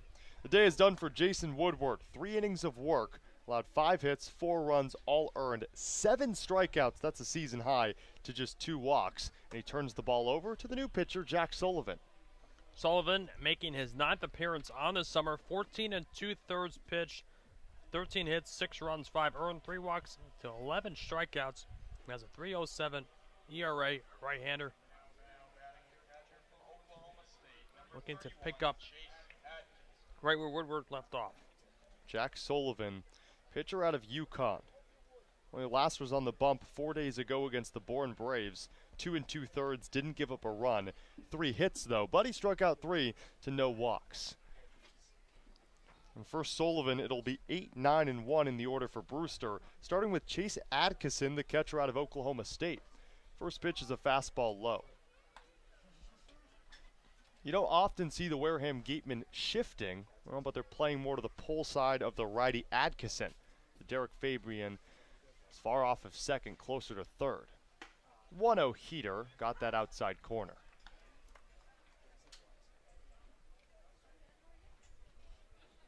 The American flag out there in deep right center field, billowing from right to left. And we talked about those 13-mile-per-hour winds. They're still holding strong. 1 ball, 1 strike, the count. Another fastball. So 3 straight pitches are fastballs away. Those 2 balls and 1 strike. The lights turned on here at Spillane Field. They beam down on the outfield as that one is lifted to deep right field. Morrell drifts left and it eludes his glove off the hop. Adkison advances to second. He's thinking 3. The relay throw won't be in time, and Chase Adkison scampers all the way over to third.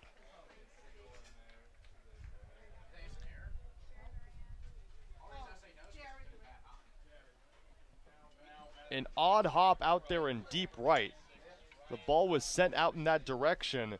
Well, it got Morrell on his horse over to the right field line, and as he reached his glove down, it bounced over it. Adkison able to advance to third. And that'll be scored as a triple for Chase Adkison. Brings up Ryan Lasko. The righty out of Rutgers takes a breaking ball outside. Well, it's called a strike. Favorable call for Jack Sullivan on the bump, and the count's 0-1.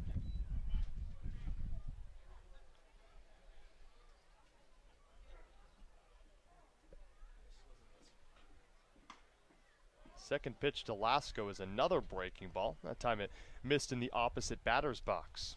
Well, for Ryan Lasko, a single back in the second, also has a stolen base. And he's working with no outs in the fourth. In a tie ball game, go-ahead run is 90 feet away. 1-1 skied into foul ground near the first base dugout. Graham on his horse, he'll reach over and it'll bounce on top of the roof. A loud strike, count 1-2. Well, this game's had it all. Well, if you like pitching, you shouldn't be here. If you like hitting, you've come to the right spot. 13 combined hits, 8 combined runs, and we're only in the top of the fourth. And saying that, the starter for Wareham, Jason Woodward, had 7 strikeouts, a season high, and still, it's been a clinic. Sullivan shakes off the call and now nods in agreement. Here's the 1-2 pitch. Fastball just low. Lasko took it at the knees.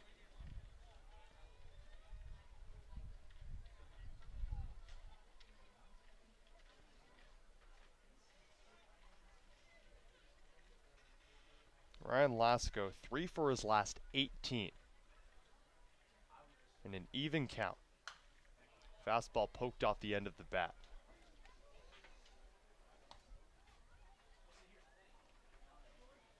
Lasko does have a hit in 2 of his last 3 games. Tied for 3rd on the team in base knocks with now 22.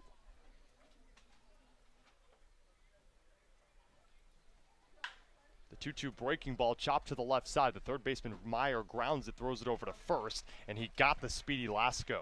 1 down.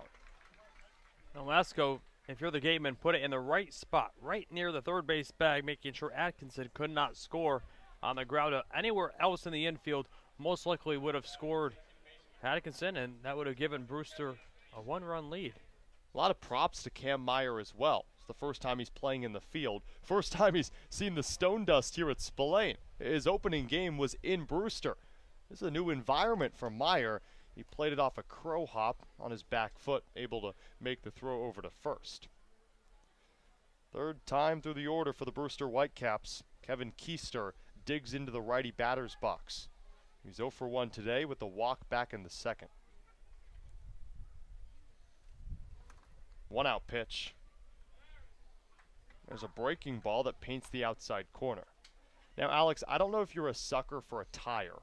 I am, and I like how Brewster's jersey has the dark blue in the bottom half of the letters and the numbers and the teal on the top. I like the mismatch between the two. Here's the 0-1. Breaking ball just misses outside. But on top of that, I love the bats for Brewster.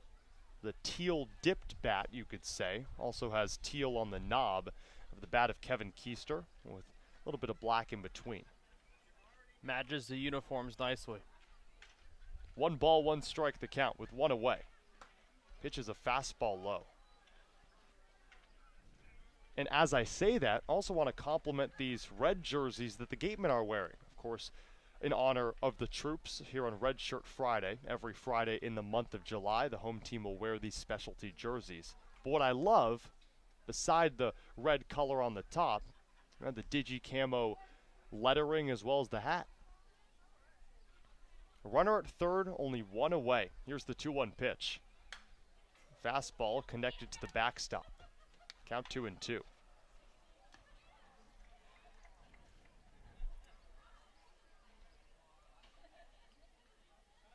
Kevin Keister, a .292 average.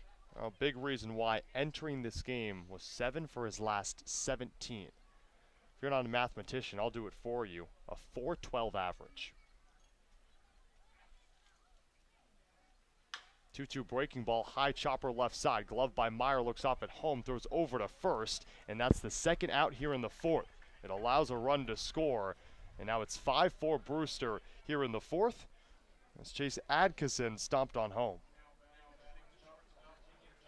Fielder's choice, 5-3 ground out off the bat of Kevin Keister, gives way to Carson DiMartini.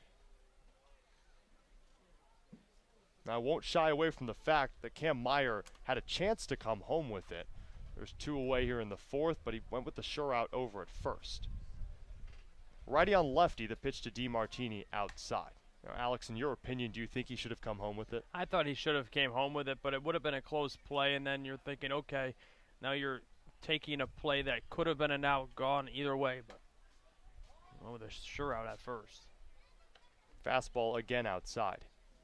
It's one of those judgment decisions. A lot of the times, players will think the selfish route. I'll come home with it, try to stop the run. But you don't make a precise throw, all of a sudden, you're working in a deficit with just 1 out. There's the 2-0 pitch. It clips the outside corner. And obviously, we're still only in the 4th inning. So it's not like it's the top of the 8th or 9th inning, late in the game, in a tie ball game.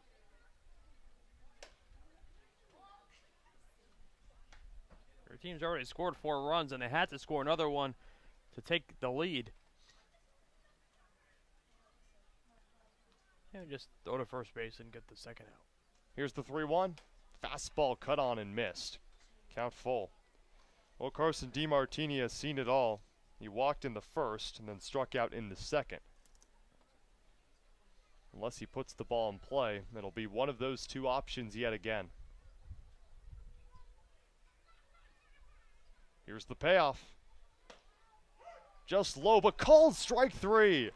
Carson DiMartini tried to fool the home plate up Mark Furtado, throwing his teal dip bat over to the third base dugout prior to the call. Furtado said, now you got to go get it and head to the dugout on your own fruition as well. A strikeout for Jack Sullivan as he picks up his first K of the day, but Brewster does take the lead. We head to the bottom of the fourth. It's Brewster 5, Wareham 4 on the Gateman Broadcast Network.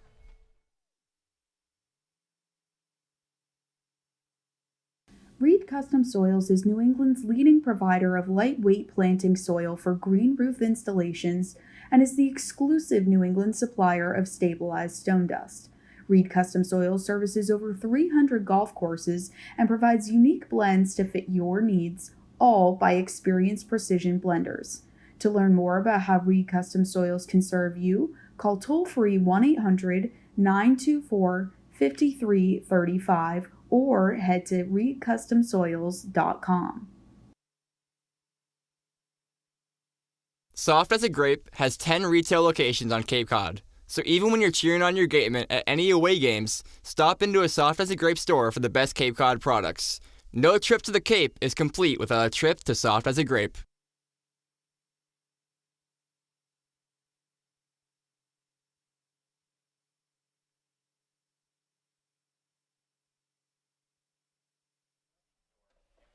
We're in the bottom of the fourth here at Spillane Field. It's been an offensive clinic. The Brewster Whitecaps lead the Wareham Gatemen 5-4, a combined 13 hits between these two outer divisional foes. Alongside Alex Feuz, I'm Cameron Ezeir. It'll be 9-1-2 in the order for the Gatemen due up. Fortunately for them, none of those batters have been retired. Devin Burks has a single, Max Anderson's 2 for 2, Ryan Campos a single and a walk. It's exactly who you want in a one-run deficit here in the fourth. Zane Morehouse on the bump for his fourth inning of work. The Texas Longhorn, he struggled at times. He's left a few over the plate. That's elicited 3 home runs for the Wareham Gatemen. Those 3 home runs have driven in all 4 runs. The Devin Burks digs into the righty batter's box. Like I mentioned, he had a single. That was back in the second. The second inning, the only one for the Gatemen that didn't end up in runs on the board. Morehouse out of the windup. First pitch is a fastball low. And now with 3 home runs being hit tonight, one by Anderson, one by Diodati, and the third one by Rogers. That's now the most home runs the Gatemen have hit in one game this summer. 1-0 breaking ball inside, but just got that inner part of the plate. Wow. For a Gateman team that struggled so much offensively in the month of July, well, today's been that day. Gotten good barrel to ball and left the yard 3 times. 1-1 fastball, high flying to foul ground. Tatro gives chase to his left in foul ground. He leaps at the wall, can't make the grab. That'll be a long foul ball. Grayson Tatro also lost his hat, which showed his mullet. Arranges all the way down his neck. He'll put his hat back on. He'll grab the ball that ricocheted off the fencing past the right field line. He'll throw it back to the Gateman dugout. And with all that, the count's 1-2. A large gap up the middle for Devin Burks. The shortstop DeMartini playing more toward third base. 1 ball, 2 strikes the count. Off speed. Oh, it just missed a bit high. I think if you were basing a strike on where the glove was, that would have been a strike, but because it took so long to dip, that's called ball 2. 2-2 pitch, breaking ball, rope to left center, base hit. Second one of the day for Devin Burks. 8th of the game for the Gatemen, and that's how Burks leads off the 4th. He's been seeing beach balls at the plate lately, just line drives to get him on and to roll over this top of the lineup. And so another guy that has just been red hot this month. A curveball that just hung up there. Enough time for Burks to connect. And you're right, red hot has been the embodiment of Max Anderson. 2 for 2 with a home run and a single. First pitch. Fastball sent to the opposite field, out of play.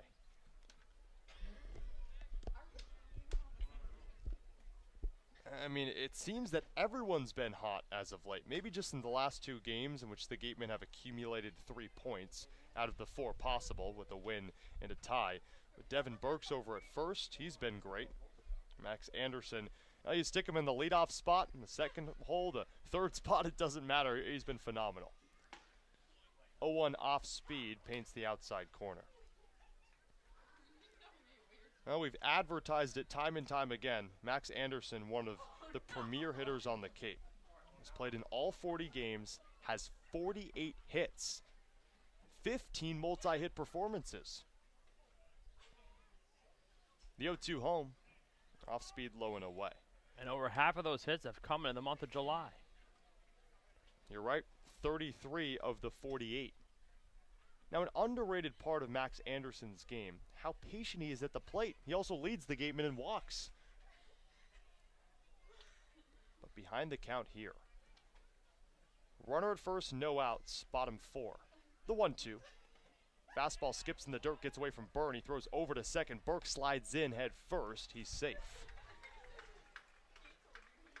Dirties up his red jersey. You can no longer see the Cape Cod letters across his chest, but he'll take second base on that wild pitch.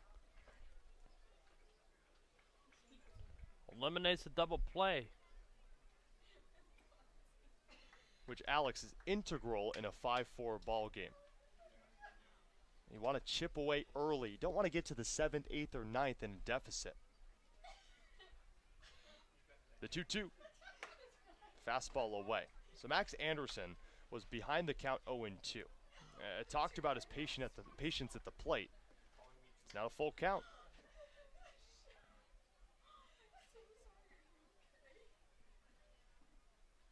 Righty on righty. Burke's over at second. No outs. Full count.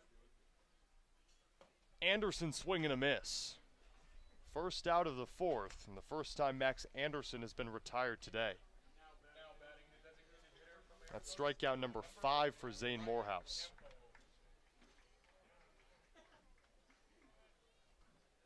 Gives way to Ryan Campos, a single in the first, and a walk in the second.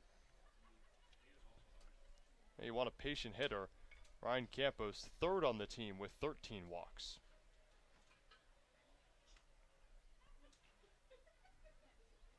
No one holding off Devin Burks over at second.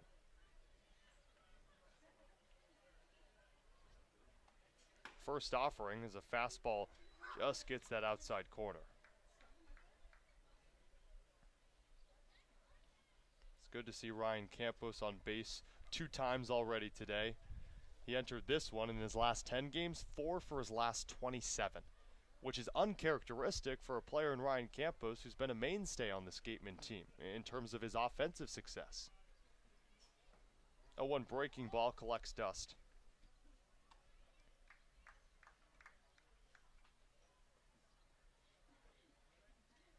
And Ryan Campos in the month of July has really struggled, batting under the Mendoza line.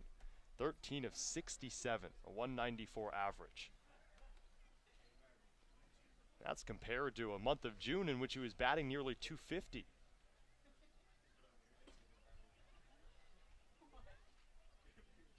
Burks a few stretches off of second.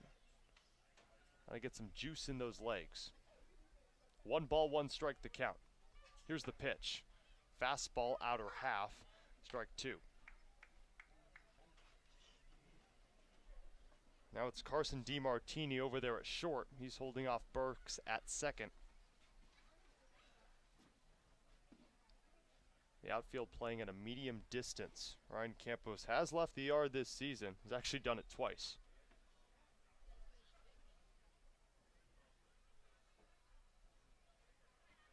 As Morehouse steps off the bump, it's also worth noting Ryan Campos is an unsung leader on this team.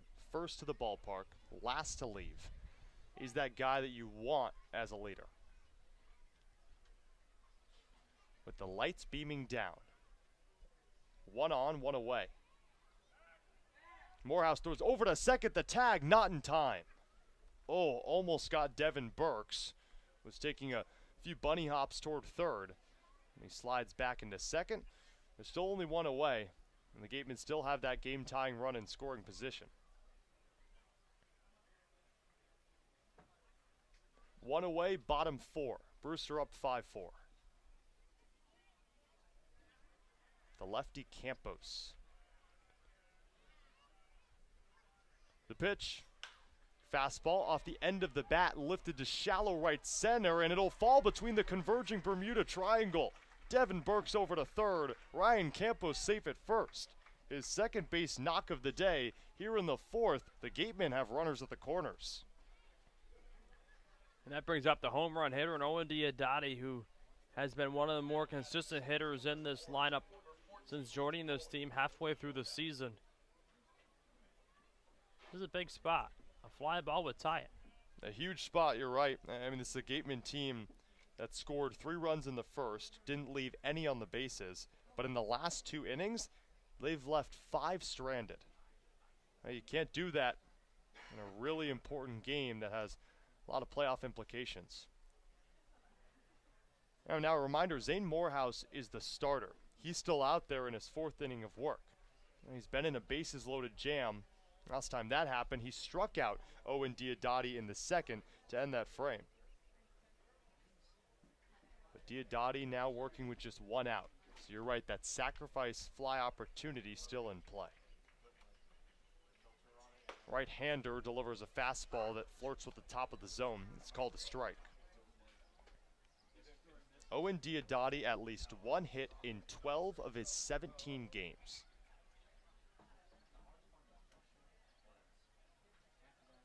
The lefty with a pair of phantom swings. The 0-1 home, time is called right before by Diodati. That was a good-looking breaking ball from Morehouse. It won't count for anything. I always wonder for pitchers, how much does that get into your head? It's an extra pitch, and it was a great one at that. Now you got to wonder, you already saw the breaking ball if you're Diodati. Does Morehouse go back to that? It's a game of mind tricks.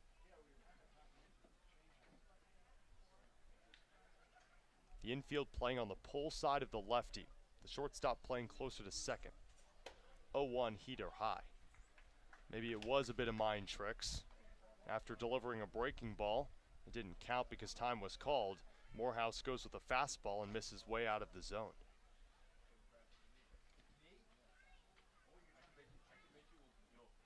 Brewster up 5-4, but the Gatemen with runners at the corners.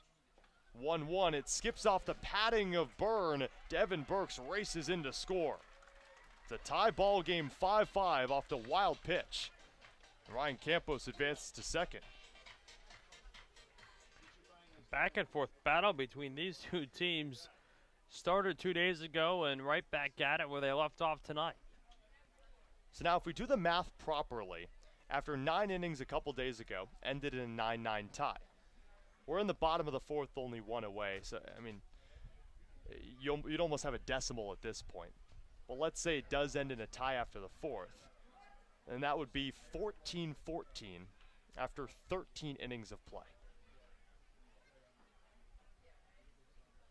Talk about a long stalemate. 2 balls, 1 strike, the count to Diodati. Off speed, cut on and missed, count even. That's what I'm saying about these ties on the Cape. Hey, if you play a couple days later, all of a sudden, you're not just playing 1 game, no, you're trying to finish off 2.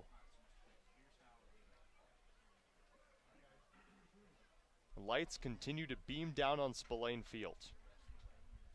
The sunset expected in about 30 minutes or so. The 2-2 pitch. Fastball right in there for a strike.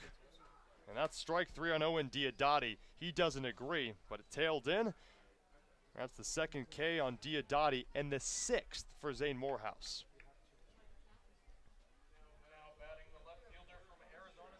Not a lot of pitchers can say that they have Owen Diodati's number, but after giving up the home run, he struck him out twice. 1 time swinging, 1 time looking. Looked like a fastball stayed high, but Mark Furtado rang him up anyways. Now with 2 away, runner at second, tie ball game, bottom 4. First pitch to Will Rogers. Takes a hack on a breaking ball, slices it out of play. Rogers, the left fielder out of Arizona State. His collegiate teammate is over at the second base bag in Ryan Campos. But Campos has been here most of the year. Will Rogers just arrived earlier this week. Reached on an error in the first, had a solo home run, his first of the season, back in the 3rd. 5 hits for Will Rogers, 3 of them for extra bases. Morehouse stares off at second. The 0-1. Fastball just inside. 1-1.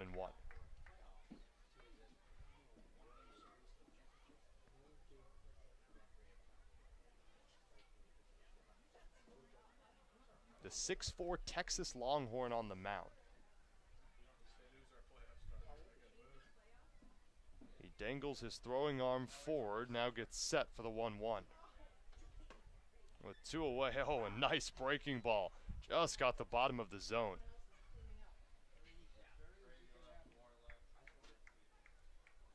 Zane Morehouse with 6 Ks in his back pocket, that's a season high. In each of his last 4 starts, 4 strikeouts.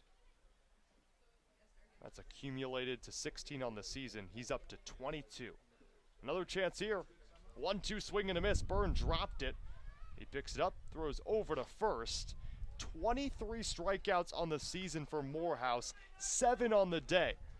Oh, these starters have been really good, but the offense has gotten the best of them at times. It's 5-5 between Brewster and Wareham as the Gatemen scratch across another run to tie this one up off a wild pitch. We head to the top of the 5th. It's been an offensive clinic. Will that continue? Will this stalemate continue? We'll see when we return on the other side on the Gatemen Broadcast Network.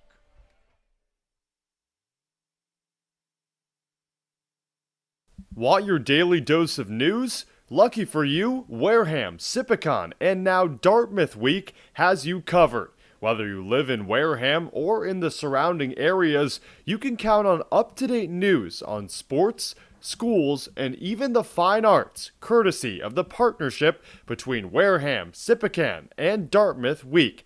Head to theweektoday.com and search Wareham, Sipicon, or Dartmouth for more. Cape Cod Coca-Cola thanks you for supporting the Cape Cod Baseball League and for refreshing yourself with ice-cold Coca-Cola products. Please remember to recycle your empty bottles, cans, and all other recyclable materials. It only takes 6 recycled plastic bottles to make a new baseball cap.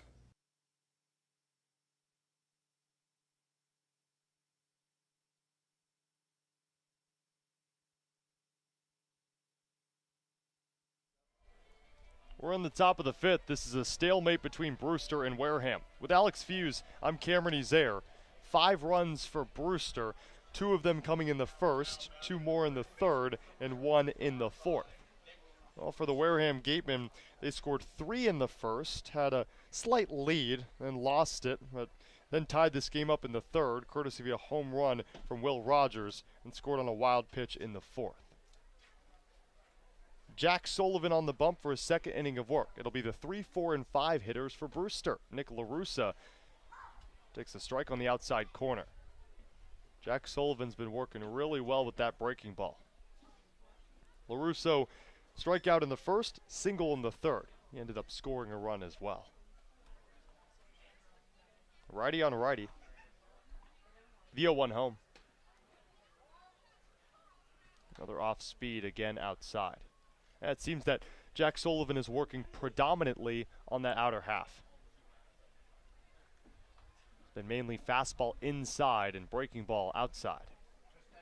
1-1 fastball goes against what I just said, fastball on the outer corner in the count 1-2. That's what makes Jack Sullivan so good. He's not a gimme pitcher. You don't always know what's coming. The 1-2 toss goes with an off speed in the dirt.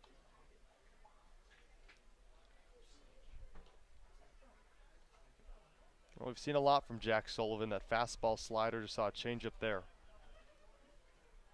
2-2 pitch goes with the fastball, just misses low. Okay, so we've seen Jack Sullivan work with the fastball outside. Another heater low. He's gone changeup outside and a few breaking balls on that outer corner. Well, if the phrase history repeats itself means anything, maybe expect an outside pitch here. The payoff goes with it and clips that outside corner. Mark Furtado rings up Nick LaRusso. 2nd strikeout for Jack Sullivan, and he is dealing on that outer half. Unbelievable. Just commanding the zone. And that at bat, a big strikeout. gives way to Cameron Fisher, a rising sophomore out of UNC Charlotte. 6'2", 210. I might weigh 210. He's got a whole lot of muscle on him. He's rocking the dark green batting gloves. There's the 1-out pitch. It's swung on a cue shot over to the left side. It's gloved by Meyer. Tosses to first. And there's 2 away. And I will say, as much as there's been turnover at the third base position, Cam Meyer's done a phenomenal job. Any ball that comes his way, he looks comfortable fielding it. I mean, he has 88 games under his belt with the Holy Cross Crusaders. He played for the Georgetown Hoyas as well. And this is a guy that's a countryman. Curtis Byrne. He's a single and a triple shy of the cycle. 2-out delivery. Fastball. And Byrne scoots out of the way. An RBI double in the first. A 2-run shot in the third.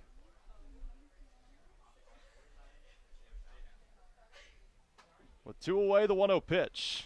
Off speed almost nicks the bat of Byrne. Had to move out of the way. A lot of the times you talk about high velocity pitchers. Hey, let's laud the fact that Jack Sullivan is your precision pitcher.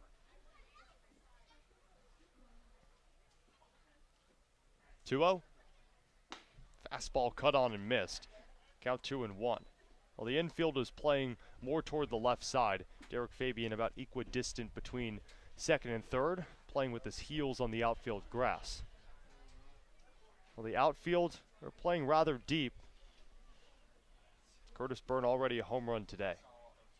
2-1 fastball, another swing and a miss.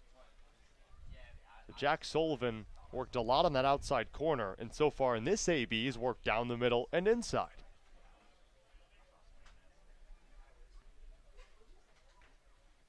Empty bases, top 5. Tie ball game, also at 5.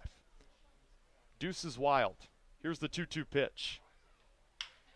Fastball, slow liner over the head of Fabian. Base hit for Curtis Byrne. That's his 3rd knock of the day, and he's a triple shy of the cycle. A double in the first, home run in the 3rd, and a seeing eye single here in the 5th. Now batting the right fielder from Abilene Christian, number 40. He's just on fire. Wow, Curtis Byrne. It makes sense why he's an all-star. Now gives way to the 6-hole hitter, the right fielder, Grayson Tatro out of Abilene Christian. He's been the complete opposite of Byrne.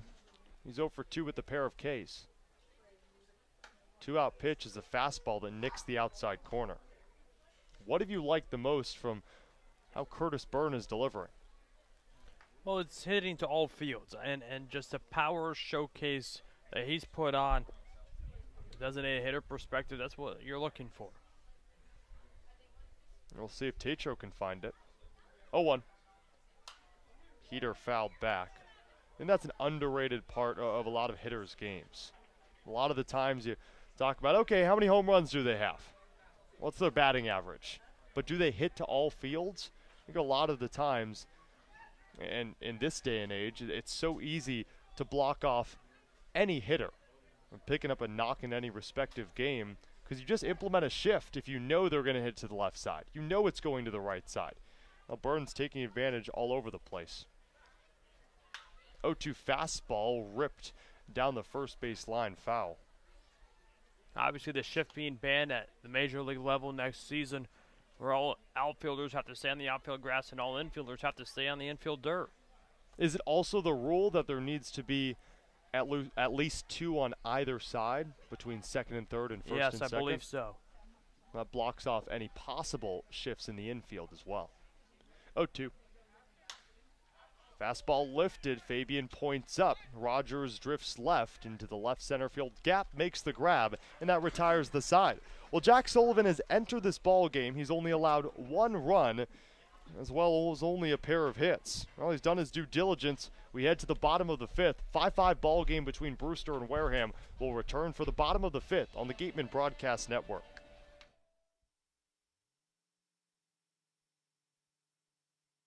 T-Mobile is proud to sponsor the Cape Cod Baseball League. T-Mobile believes that when small towns thrive, America thrives. That's why they're investing billions to bring fast, reliable, and affordable wireless service beyond the big cities to small towns across America. There's never been a better time to join T-Mobile. Visit T-Mobile.com/acrossamerica to find out more. Continuing with our corporate sponsors, we also want to recognize and thank Franklin Sports, Cape Destinations, Sullivan Tire, Highline Cruises, Barnstable Bats, Sunderland Printing, Axis Bats, Cape Space, Christmas Tree Shops, UFOs, T-Mobile, Boston Better Business Bureau, Fairway Financial, Rogers Gray, and of course, thank you to Major League Baseball for over 50 years of support.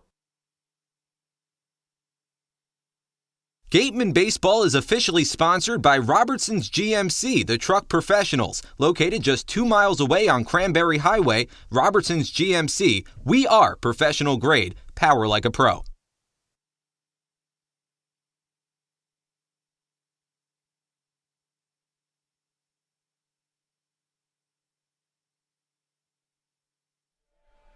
Bottom 5, it's a 5-5 ball game between Brewster and Wareham. The day is done for Zane Morehouse. Now he turns it over to Brennan Oxford, the lefty all-star out of Wake Forest. The redshirt junior has been unbelievable this summer. 10 games under his belt, 14 1/3 innings of work, a 1-0 record. Here's the kicker, Alex, a .63 ERA with 17 strikeouts to just 7 walks. To think it's a player in 14 1/3 that's only given up 10 hits and has the rest of those statistics, he's been unbelievable. An electric pitcher to watch, looking to pick up where he left off all season long against his Gateman team in a tied ball game. We played in the All-Star game last week here at Spillane Field. What an event put on by the Wareham Gatemen and with help of the Cape Cod Baseball League, and they did a great job bringing the All-Star game back to the Cape. Close to 3,000 fans and a great event that I know we enjoyed and hopefully everyone else did. Now, unfortunately, I didn't try any of the goods in the food truck, and that's one gripe on my end. So, but to go back to Brennan Oxford, an inning of work in the All-Star game, as most pitchers had, 2 strikeouts. So he faced 3 batters and struck out 2, which says a lot about his prowess on the bump. Well, it'll be Brian Morrell, Derrick Fabian, Carter Graham. 5, 6, 7 in the order for the Gatemen. Brennan Oxford is a lefty, which statistically works well for Brewster and not for the Gatemen.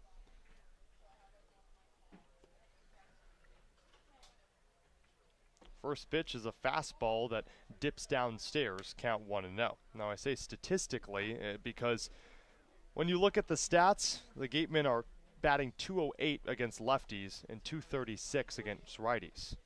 A team average of .227, so 20 points lower against lefty pitchers. There's a strike, they count 1-1. Brian Morrell grounded into a double play in the first, struck out in the third. 1 ball, 1 strike the count. Morrell swings high chopper left side. The third baseman LaRusso gloves, lasers over to first. Good pick by Mendenham, and there's 1 down. As much as Wareham's looked really good on the offensive side, you can't sell short the performance of Zane Morehouse. In 4 innings of work, he struck out 7. That's a season high. He struck out the side in the 4th, and that was his final inning of work, and looked so good doing it. And we'll see if Brennan Oxford can continue that theme for Brewster. It's a team that ranks 2nd on the Cape in ERA. Now the righty Derrick Fabian stands in. Takes a pitch on the inside corner, strike 1. Derrick Fabian, the shortstop out of Florida. A strikeout in the first, single in the third to up his streak to 6 games with a hit. Lefty on righty. The 0-1. Fastball cut on and missed. From the brief time that I've seen Brennan Oxford, his ability to add movement to his fastball is so uncanny. Starts right down the pipe, and he somehow finds a way to shift it off toward the outside part of the plate against righties, as you just saw there.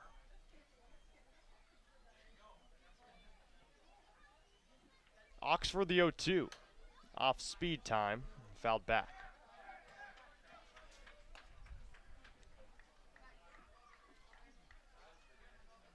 All the bleachers above the first base dugout, I would say, are about 75% full. Over to the third base side, probably more like 50 to 60%. And the fans still coming out with just 5 games to go. The Gatemen looking to make a late playoff push. With one away here in the 5th. The 0-2. Fastball lifted out of play. It's an early one in Chatham, though, but the Falmouth Commodores are currently down 1-0 in the top of the 4th inning. That could prove pivotal for the Gatemen, who are currently 6 points back of that last playoff spot in the West Division. 5 games to go, 6 points back, 2 points for a win, 1 for a tie, none for a loss. You do the math. This Gateman team can only have a maximum of 41 points. Here's the 0-2, breaking ball, swing and a miss, and there's 2 away here in the 5th. To add more to that sentiment, the Gatemen only have a possible amount of points that rests at 41. The Falmouth Commodores are currently at 37 points. These two teams play on the 1st of August, second to last game of the year. So to put it simply, if Falmouth finds a way to 5 points, that's all they need at this point in time. And that's not taking into account that Wareham could lose some of these ball games. First pitch to Carter Graham is low and away, but called a strike just on that lower corner. So the 41 points is hoping that the Gatemen win out. It's the maximum they can get.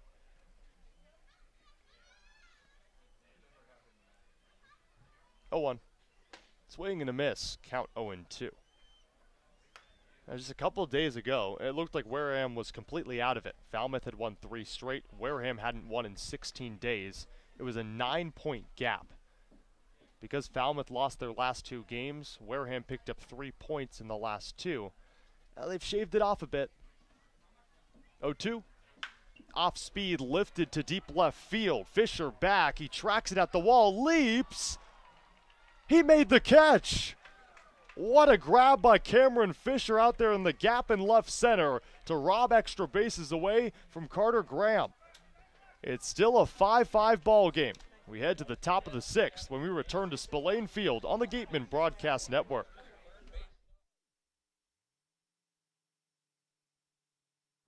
Whether it's life insurance to safeguard your loved ones, an umbrella policy to protect your teen driver, or making sure your home is covered from storm damage, Rogers Gray is there to guide you. Insurance is more than just a box to check. Trust Rogers Gray, a proud sponsor of the Cape Cod Baseball League. The Gatemen would like to thank Wareham Country Market for helping to feed the Gatemen players and staff after games. They are located about a quarter of a mile from the field on Route 6, offering a convenience store, a Dunkin' Donuts, and a deli.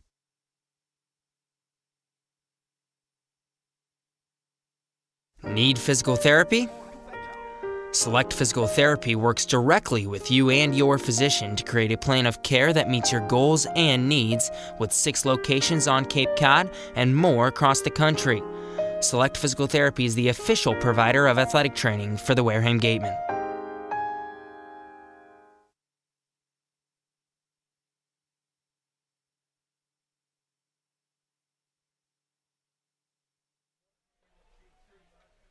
We're in the top of the 6th, a 5-5 ball game between Brewster and Wareham. With Alex Feuz, I'm Cameron Ezeir. Jack Sullivan's on the mound for his 3rd inning of work. He came in relief of Jason Woodward, who went 3 strong, 7 strikeouts. And although Brewster has scored 5, they didn't score in the 5th. They only scored once in the 4th, and that was courtesy of a fielder's choice. The pitching is looking really good for Wareham right now. Unbelievable stuff, and it's keeping it in this game. But 10 runs have scored tonight, especially by Sullivan, picking up and being just so electric on the mound. And at this point in the game, with a combined 16 hits and 10 runs, it's all about stalling offenses. You put the 10 runs in the rearview mirror. This is a new ball game. First pitch to the lefty, David Mendenham, at the bottom of the order. He takes it outside for ball one. Halfway through this ball game, it's pretty much 0-0. Yes, it's 5-5, but in a tie like this, you can almost reset the scoring. There's the pitch. It just misses outside. So now it's a battle to who can score more in the final 4 frames.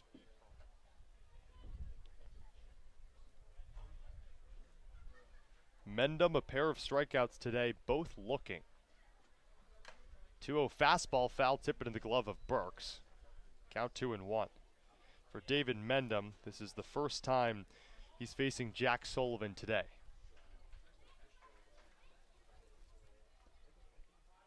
Sullivan entered in the 4th inning, and the first batter he faced is now in the on-deck circle in Chase Adkison. 2-1 pitch, swing and a miss. Good heater upstairs from Jack Sullivan.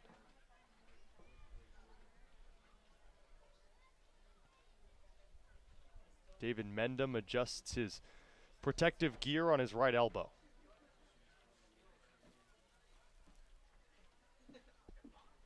Two balls, 2 strikes the count. The pitch, fastball, swing and a miss. Well, the first time David Mendenham has gone down swinging, the third time he's gone down by way of the K today. The 3rd strikeout for Jack Sullivan. They're 2 1/3. Now 10 strikeouts tonight by this game and pitching staff. That's exactly what you're looking for. Late in this game, in a tied ball game, you got to shut down an offense. Especially a Brewster offense that in the last 3 games, they're batting a combined .257. You take that into account as the entirety of the season, that ranks atop the Cape. 1-out pitch is a breaking ball that just dips in there in the strike zone. They count 0-1 to Chase Adkison.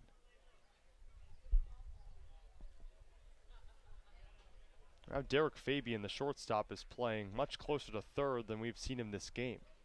0-1. Fastball, blooper, right to the second baseman, Max Anderson. Pretty easy catch, probably his easiest of the summer, and there's 2 away in the 6th.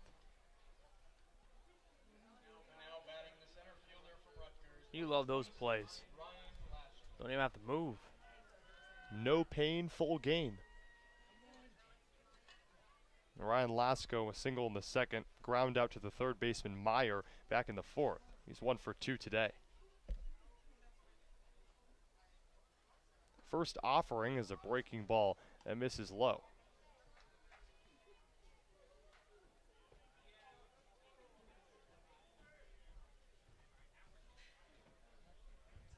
The 1-0 delivery is a fastball that just misses inside. So for Ryan Lasko, the sophomore out of Rutgers, he's a part of a Scarlet Knights team that many would say was snubbed from the postseason in the spring. Didn't get the opportunity to fight for a spot in the College World Series. 2-0. Fastball called a strike at the bottom of the zone. But Alex, that's the beauty of summer collegiate baseball. Beyond the development side of things, if a team gets snubbed, you almost feel like you have to go back out to the diamond and play, and you get that opportunity here. 2-1 called a strike on the outer half. A lot of these players, almost all of them, love playing the game of baseball. That's why they're here. Lasko is one of them. Shows a lot of emotion. 2 balls, 2 strikes the count, with 2 away in the 6th.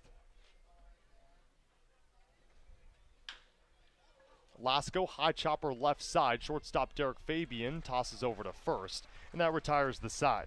A 1-2-3 inning for Jack Sullivan at the bottom of the order, and through 5 1/2, it's a tie ball game, 5-5. We head to the bottom of the 6th when we return on the Gateman Broadcast Network.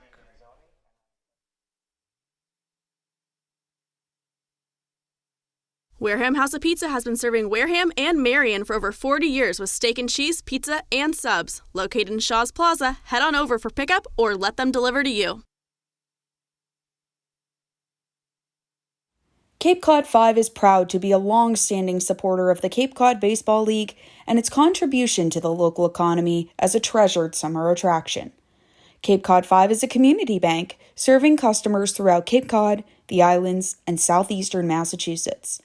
Founded in 1855, the bank's mission is to enrich the lives of those it serves while contributing to the health and vitality of its communities.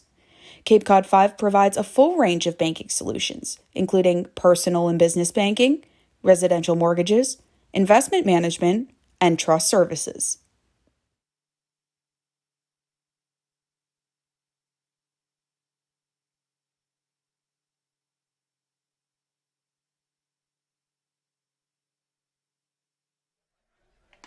Well, for the first time this game, we saw a quick inning, 1-2-3 for both teams in the fifth. And now we head to the bottom of the sixth after 1-2-3 in the top half of the sixth. It's moved along as time has gone on.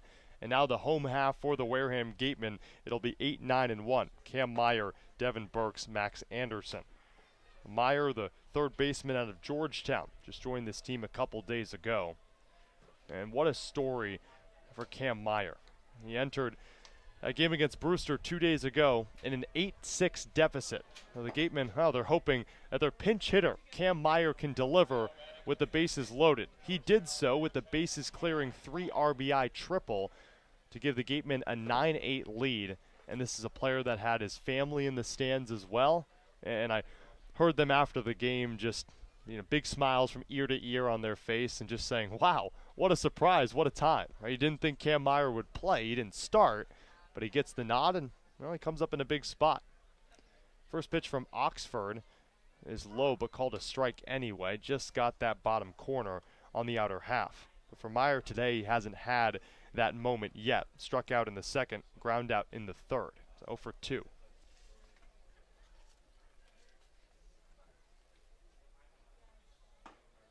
0-1 off speed, outside corner, strike 2.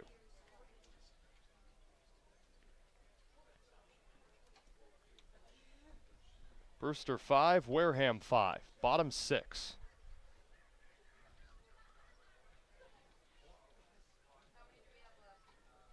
Oxford the lefty, here's the pitch.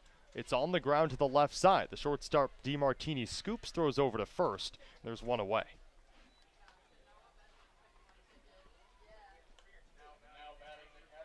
One down for Devin Burks. He's been red hot today. 2 for 2 with a pair of singles. That is first multi-hit game of the year. It's also the first time that Devin Burks has picked up a base knock in back-to-back games. He went an interesting stretch through 6 games where he had a hit every other game. So you take your crystal ball out and you just look back to the last game and say, okay, if he got a hit, he's not going to get a hit today. First pitch is a fastball that just misses low. And vice versa. If he didn't get a hit, well, Devin Burks is due today. Well, you can throw that out the window. Burks with a base hit in that tie against Brewster a couple days ago, and with 2 today.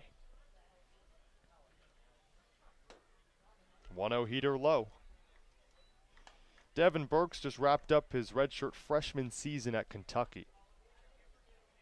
He also played in the Northwoods League last year for the Kalamazoo Growlers. 38 games, he had 29 hits. He knows his way around summer baseball. 2-0. Fastball skied, right center field. Tatro looks right, moves that way, camps under it, makes the grab on the run, and there's 2 down. First time Devin Burks is retired today. So Brennan Oxford entered this game in the 5th. And he's faced 5, retired all 5. And not just that, 16 pitches, 13 of them strikes. That's how you do it. That's why his ERA is a .63. Now Max Anderson at the dish.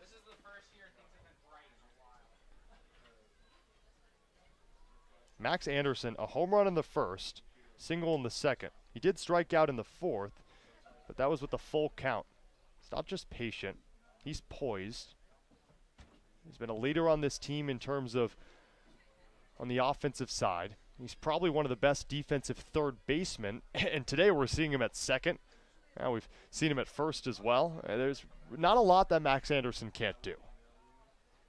1-0, fastball. Skips off the plate and foul. I think we often joke about the amount of turnover on this Gateman team and just in general on the Cape. The MLB draft and players just leaving early because, well, they got their run in and it's time to go home and prep for fall ball. Max Anderson has been one of the few players that's been on this team day in and day out. Others to mention, Blake Wright as well. He's not featured in today's lineup. You talk about two OGs. 1-1 fastball low. And what can you say about those players? They've toughened it out, especially because the Gatemen have struggled, and it seems like those are the two players that have brought them out of holes. Well, there are two players that love the game of baseball, right? Max Anderson wants to play every single day. That's why he's here. The 2-1 takes a pitch in the dirt. The only player on the Gatemen to play all 40. Earlier in the season, I think if we had a bet between Max Anderson and Hogan Windish, who got drafted by the Mariners in the 7th round, who would play in every single game? With how Hogan Windish was swinging in the bat, we would say, oh, it has to be Windish. Anderson has come on strong. 3-1 fastball waved and missed. Max Anderson out of nowhere had a 13-game hit streak between the 26th of June all the way to the 9th of July. And in the month of July is batting over 350. Empty bases, bottom 6. Tie ball game, 2 away. Here's the payoff pitch. Fastball, slow chopper up to the pitcher in Oxford Fields, throws over to first on a check swing off the bat of Max Anderson. And that ends the 6th. Well, we head to the top of the 7th. Still a tie game. Brewster 5, Wareham 5. The offense has slowed down a bit. We'll see if that continues down the stretch. We head to the top of the 7th here at Spillane Field when we return on the Gateman Broadcast Network.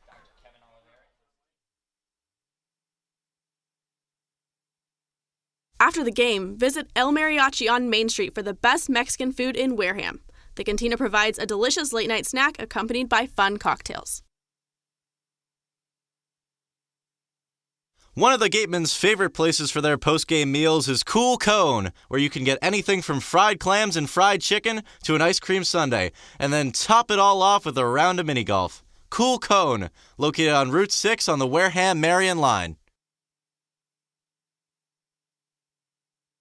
Looking for a turnkey rental experience on the Cape?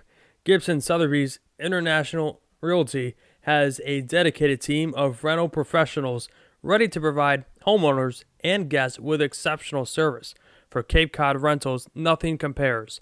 Each office is independently owned and operated. Sotheby's International Realty is a registered trademark.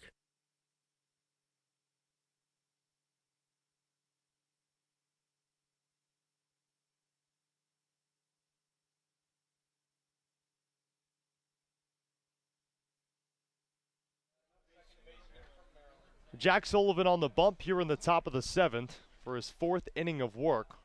The only arm out of the pen for the Gatemen, and this is the 2nd time he's venturing into his 4th inning of action this season. The last was on the 19th of July against Bourne. It'll be top of the order for the Whitecaps. First pitch is a breaking ball, high chopper, foul down the third base line. Kevin Keister in that leadoff spot.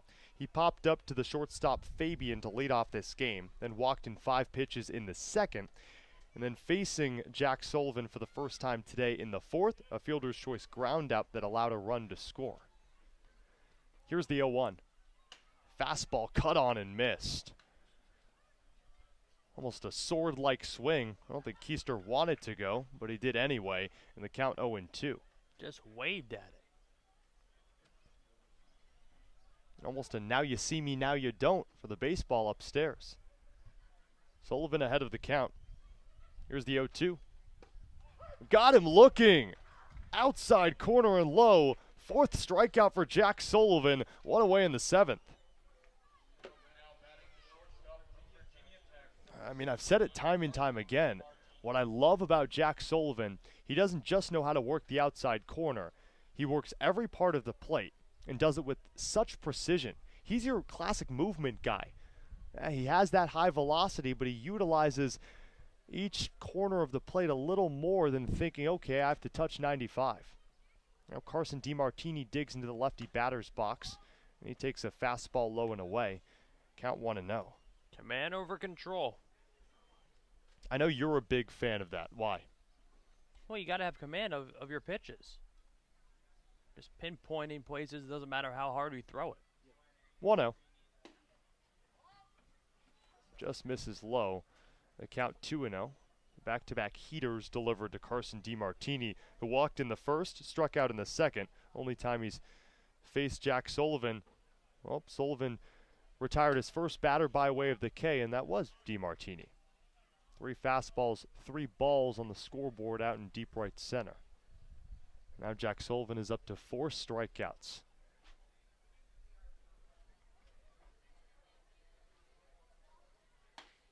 .30 pitch splits the plate. That new school approach of pitching. Don't need to throw 100. 3 balls, 1 strike the count. It's a fastball that just missed upstairs. So Carson DiMartini walks for the second time today, first off the fingertips of Jack Sullivan. There's now 1 on with 1 away here in the top of the 7th for the 3-hole hitter Nick LaRusso. You know, every time I say Nick LaRusso, I think of Tony LaRusso. And maybe that's just, you know, knowing that the Cape League is the most prestigious summer collegiate baseball league in the nation. You try to make MLB comparisons in terms of names. 1-out pitch is a fastball cut on and missed low in the zone.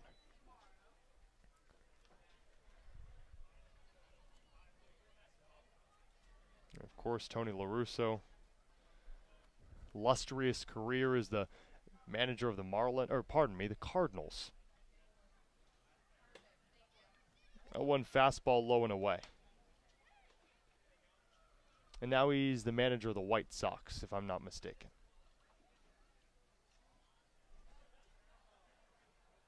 Nick today is 1 for 3 with a pair of strikeouts. 1 ball, 1 strike the count. Sullivan looks off at first.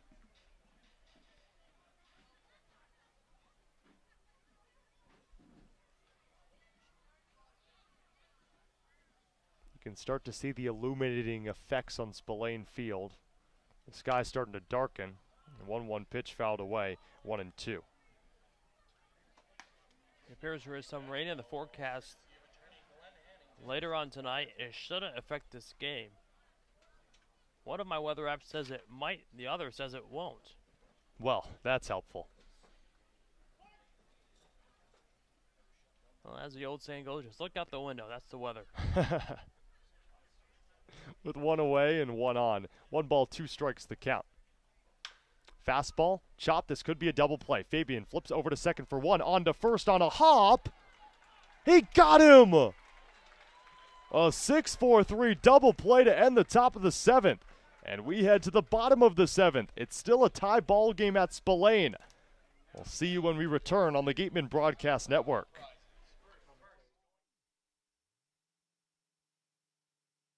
The Wareham Gatemen would like to thank Franklin Sports for their sponsorship of the Cape Cod Baseball League. Franklin is yet again proud to be the official batting glove of the Cape Cod Baseball League. Throughout the summer, all 10 Cape League teams are wearing their own custom team batting gloves, courtesy of Franklin Sports. Cape Cod to the major leagues. Only the best hitters in baseball wear Franklin gloves.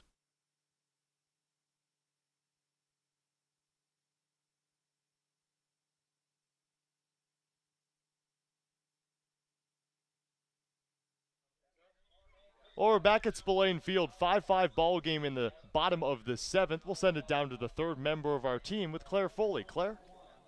Thanks, guys. Yes, as you said earlier, the offense has kind of been front-loaded to the first half of the game. We've only seen 4 home runs so far this summer at Spillane, but have had 3 tonight from the Gatemen in Max Anderson and Owen Diodati in the first inning, and then Will Rogers in the 3rd. It's currently a 5-5 game here at Spillane as the Gatemen try to make for a playoff push, and in the past 2 days we've seen quite a bit of offense, so hopefully that trend will keep going forward later in this game. Guys. Thanks so much, Claire. You're right, this has been an offensive type of night. And I like that home run statistic you pointed out there.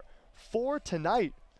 3 for the Gatemen one for Brewster. That was early on in this game, but really the offense has been spectacular for both teams. It's kind of slowed down as of late, Alex, but I mean, early on, to combine 16 hits, 10 runs, the statistics show it's been an offensive type of night. With the wind going the way it has, we knew it when we walked into this ballpark tonight. It was going to be a high offensive game, and it showed. 10 runs through 7 innings of play. And we're all tied up. Alex, we were recording our pregame show, and I swear my shirt was about to fly off. I was also about to fly off. Come on, I'm just speaking truth to the audience. It's a bigger shirt on me, and it was lifting up, and I'm like, what's happening? Okay, we're in the bottom of the 7th. 5-5 ball game. Brennan Oxford out on the mound for his 3rd full inning of work. First pitch to Ryan Campos, who leads off this heart of the order, 2-3-4. Campos, Diodati, and Rogers. Ryan Campos is 2 for 2 on the day. He walked in the 2nd as a pair of singles.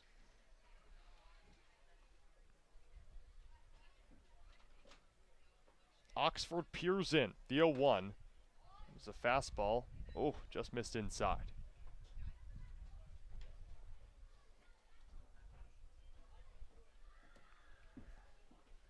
Brennan Oxford entered this game in the 5th. Well, since then, he's faced 6 and retired all of them.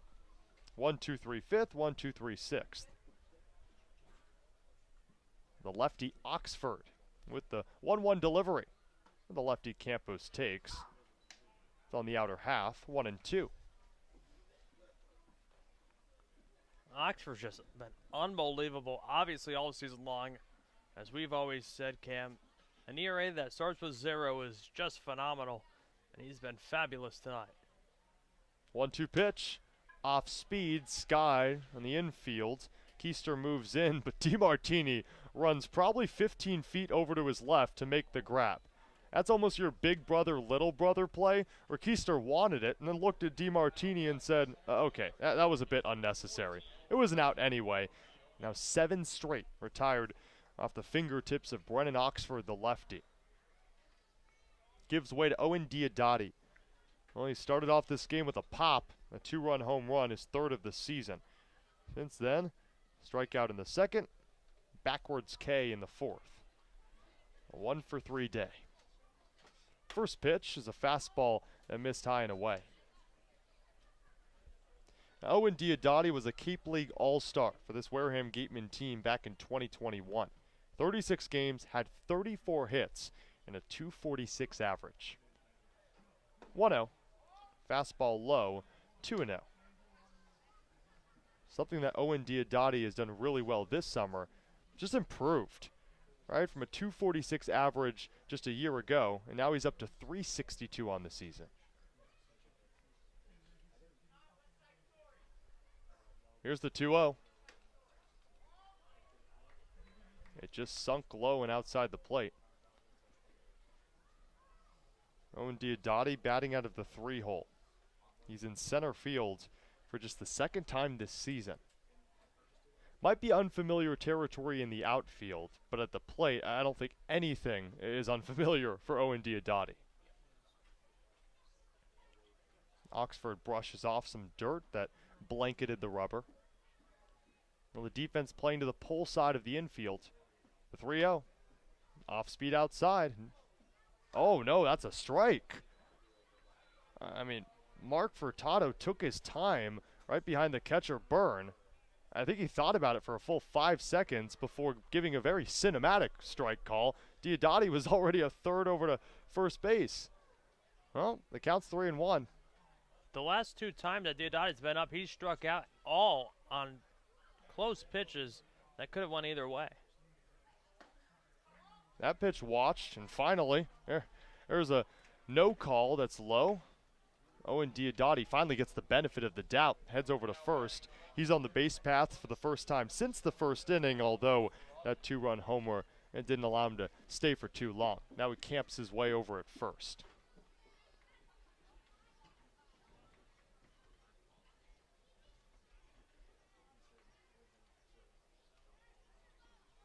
The second walk issued by this Brewster pitching staff. first since the second inning. Now it's Will Rogers' turn. He's reached twice, struck out his last AB. Takes a strike in or half. 9 hits for the Gatemen. You do the math properly. After 23 in their last 2 games entering today, well, they're up to 32 hits in their last 3 games, and we're only in the 7th. The 0-1. Heater low is called for a strike.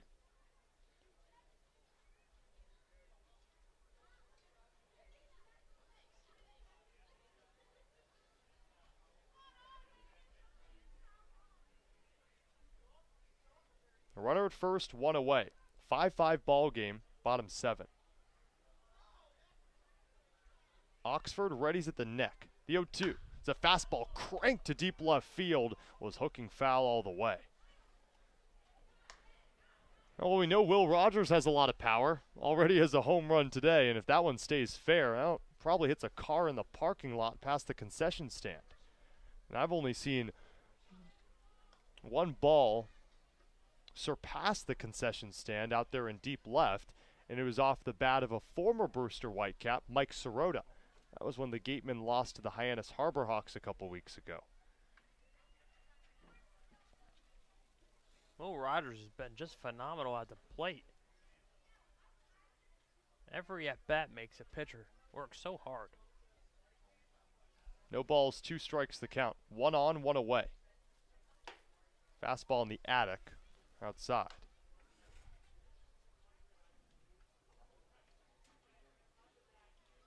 And for Will Rogers, for that solo shot in the 3rd, 5 games on his ledger, 4 straight with an RBI. The wind, it's blowing the American flag out in deep right center from right to left. Here's the 1-2, fastball outside. Probably a good checking point for the weather here in Wareham. 80 degrees, clear skies. Although my weather app, I don't know about your 2 weather apps that say one or the other, say it's supposed to rain around 1 a.m. So I think we're fine for now. The wind is now at 10 miles per hour. It was 13 miles per hour at first pitch. 2-2 breaking ball sliced away. One thing that I've learned about the Cape, the wind has a mind of its own. We were in Hyannis earlier in the season, and me and our other broadcast partner, Cade Crenshaw, were freezing our you-know-whats off.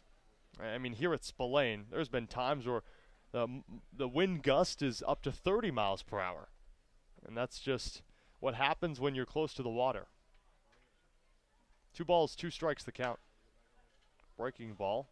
It's fouled off to the left side. So, of course, you want the positive of the Cape weather, but you also have to be cognizant of the fact that you're near the water. It'll most likely be really windy. You never know what the weather may bring. Well, luckily, we haven't dealt with too much rain at all. Only 1 game had to been moved due to the rain. And Alex, that was back on, what was it, July 19th, Father's Day, when that Chatham doubleheader was pushed back a day? It was over a month ago. 2-2 heater way high. Count full to Will Rogers, who reached on an error in the 1st, a solo home run in the 3rd, struck out in the 4th. Talk about a busy stat sheet. The defense, it's set standard, even though Keister and DiMartini are closer to each other than usual, playing a smidge closer to the second base back. The runner at first. The payoff pitch. It's a fastball inside. The 3rd walk issued by this Brewster pitching staff, and back-to-back from Brennan Oxford. And this is a player that retired 7 straight before Wareham took the patient approach, and now they have 2 on, courtesy of base on balls, with only 1 away in the bottom of the 7th. So obviously Oxford has complete command of his pitches. But this Gateman team, just being so patient at the plate, sometimes those pitches miss, and missing here, yet to give up a true hard contact hit, though. But first bit of a jet now, the go-ahead run and tying position. And pitching coach out to talk things over. That's Jason Rathbun. He'll now take the long waltz back to the third base dugout. Well, this team trusts Brennan Oxford.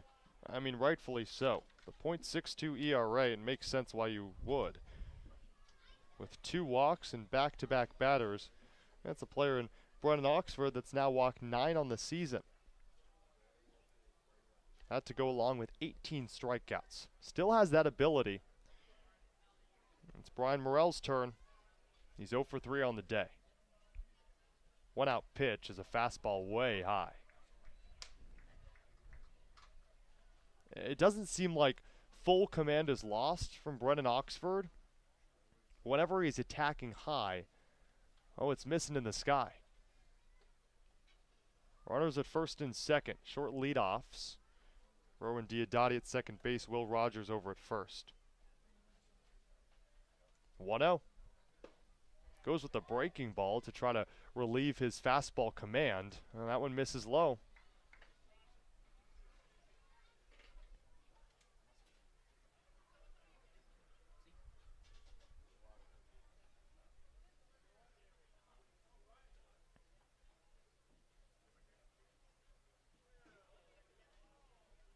Go-ahead run at second base. Morell takes, and finally, Brennan Oxford finds the strike zone. 2-1.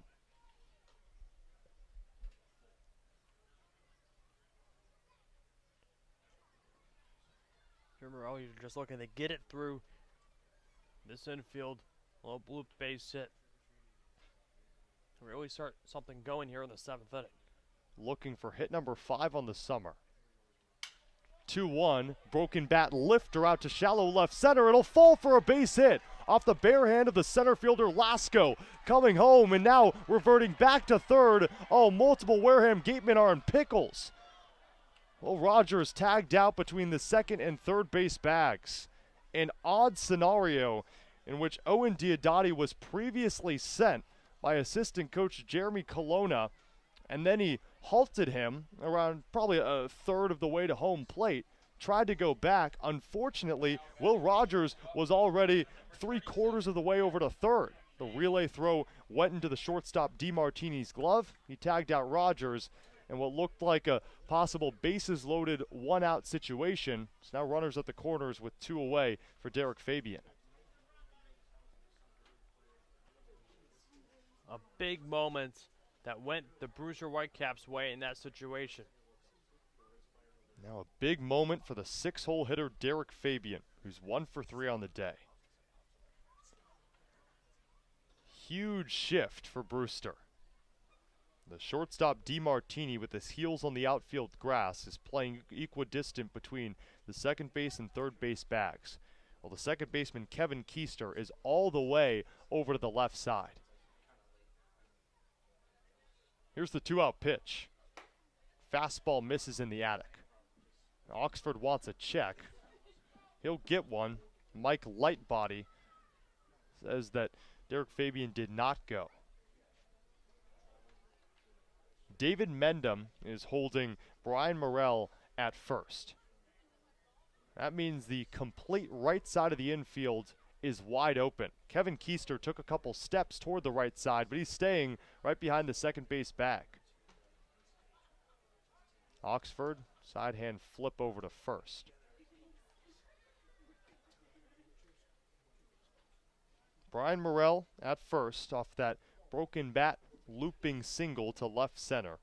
But because Will Rogers thought that Owen Diodati was coming home to score, he's tagged out. 1-0 fastball in the inner half. 1-1.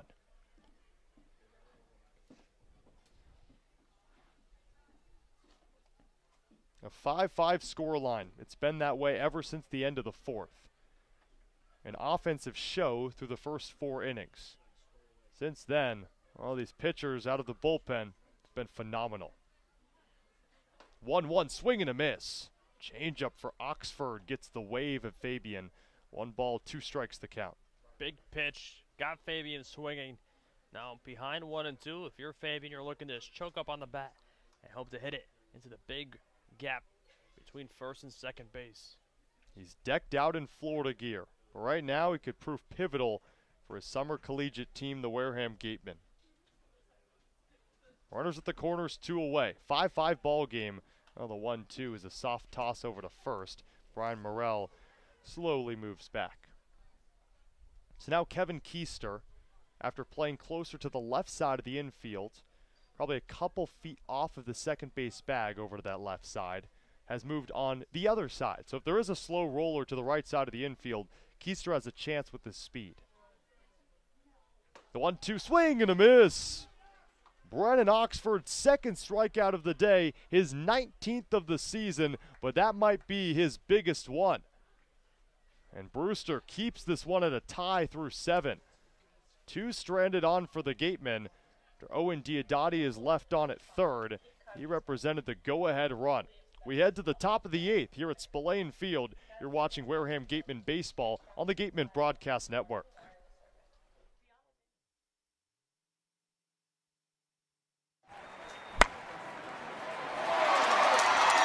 What's up, Gatemen fans? Looking for Wareham jerseys, shirts, and hats? You can find all of that and more online at gateman.org/shop. Visit to get all your Gatemen gear today. Curry College is where you go to become anything you want. Curry prepares students to engage in successful careers with learning beyond the classroom. Explore undergraduate programs, including new majors in environmental science, sport and recreation management, graphic design, marketing, and computer science. Online at curry.edu. Catchers aren't the only ones protecting home. With Rogers Gray, you have more coastal homeowners insurance options and a true expertise in their people. Protect your home with Rogers Gray. Rogers Gray is a proud sponsor of the Cape Cod Baseball League. Learn more at rogersgray.com. Milton Cat is proud to support the Cape Cod Baseball League. From paving and landscaping to recreational boating and facility management, Milton Cat has the right equipment, parts, service, and technology to keep you working. Visit miltoncat.com to learn more.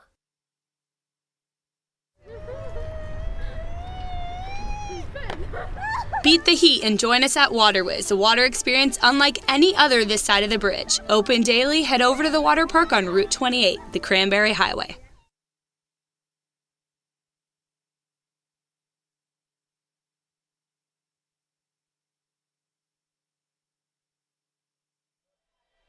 Gorgeous skies here at Spillane Field. Starting to darken a bit, and well, it's perfect for Star Wars night here in Wareham, Massachusetts, and the perfect pitcher is up on the mound just for that night. It's Star Wars fanatic Alex Galvin. Galvin making his 9th appearance on the summer. 9 1/3 pitch, 16 hits, 5 runs, all earned with a walk and 5 strikeouts, a .482 earned run average. A right-hander out of Louisville looking to come out of the pen and keep this a 5-5 game here in the top of the 8th. Galvin has pitched against 5 teams on the Cape, make it now 6. Of course, he can't pitch against his own, so now a majority of teams on the Cape. It's Star Wars night. Prior to the game, we saw Luke Skywalker, a couple stormtroopers, lightsabers, you name it, courtesy of Lucasfilms. It was as legit as you get. There were security guards here, and they were greeting some of the fans. Alex Galvin was one of them. He was getting signatures, taking photos with them, and now he's on the bump here on Star Wars night. Are they still here? I don't know. I haven't seen them.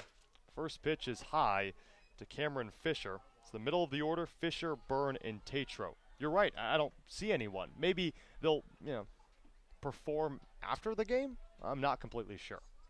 But Galvin's got his signature. Now it's his time to pitch. 1-0. Fastball low and inside. 2-0. Cameron Fisher, the left fielder out of UNC Charlotte. RBI single in the first. That got the scoring started. A ground out in the third. Another grounder in the fifth. Righty on lefty. The 2-0. Heater got the outside corner. Yeah, one thing you'll notice about Alex Galvin, he's 6'6", 240. Big man on the mound.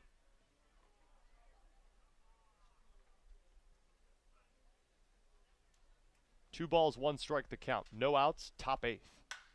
Fastball cracked to deep right center field. Diodati moves back at the track. He looks up. It's gone!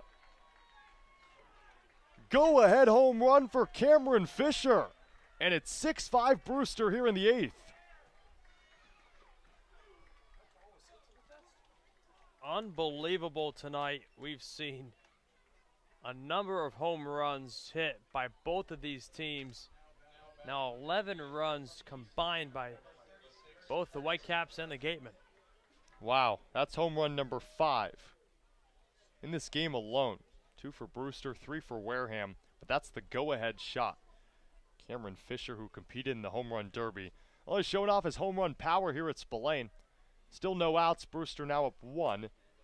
Curtis Byrne takes a strike. And count 0-1.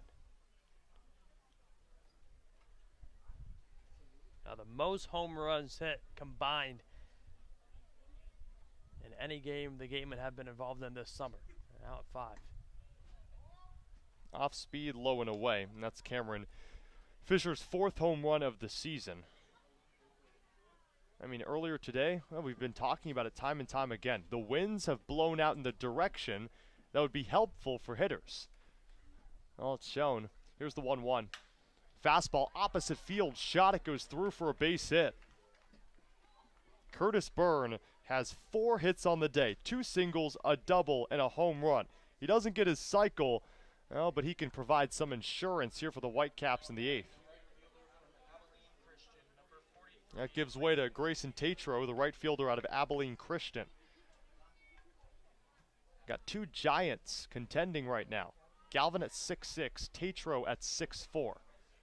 You'd have to convince me that Grayson Tatro is not 6'5", or maybe a little taller. Pitch to the lefty, a cue shot down the first base line, and it's called foul. It's off the foot of Tatro. Leaves his bat standing up on home plate, and Tatro is shaking off that right leg. Good courtesy from Mark Furtado, our home plate umpire, to head out to the mound to hand a new baseball to Alex Galvin. Gives Tatro time to walk things off. Now Jamie Shevchek, the field manager for the Whitecaps, will make a changeover at first. Pinch runner in for Curtis Byrne, who seemed a bit slow around the base paths as he was rounding first. So Logan Bravo is in there at first base.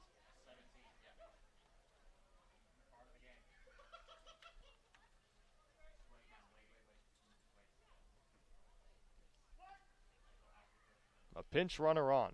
With no outs, top 8th. Brewster up 1. 0-1 to Tatro. Grayson, big hack and a miss. Count 1-1. Pardon me, count 0-2.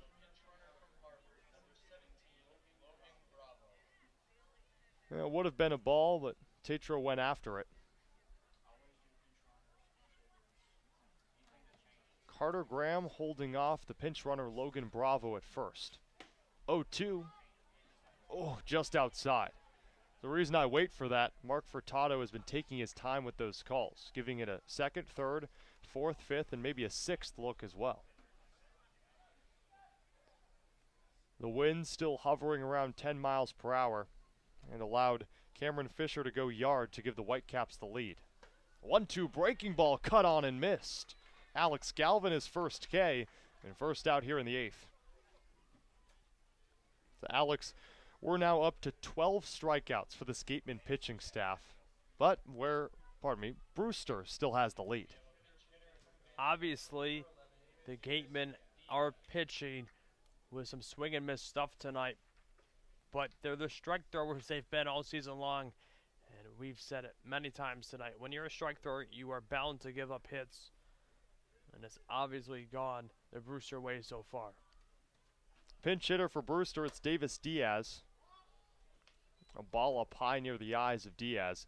Davis Diaz out of Vanderbilt. He also came in as a pinch hitter and stayed in the ball game for Jamie Shevchek and company a couple days ago in that 9-9 tie between these two same teams.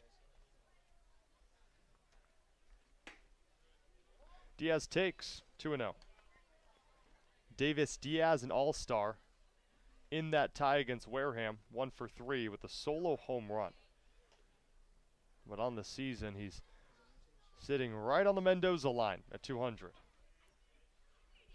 One away, top 8th. Runner at first. He goes. 2-0 is low. Burks throws over to Anderson. He tags out Bravo in no time. What a throw from Devin Burks. They always teach you throw it right where the glove meets the body, and Anderson lowered his glove. The ball went right in the pocket, and it landed right on the chest of Logan Bravo. Now there's 2 away. A great throw down by Burks there. And when you pinch run for someone, you really are looking for a stolen base there. Obviously, a big out for the Gatemen. And a big strike for Alex Galvin on that outer half, and now the count even. So player in Alex Galvin that started off his outing here in the 8th, giving up a go-ahead home run and a single. Well, since then, he struck out Grayson Tatro, and his battery partner has thrown out the runner. 2-2 poked out of play.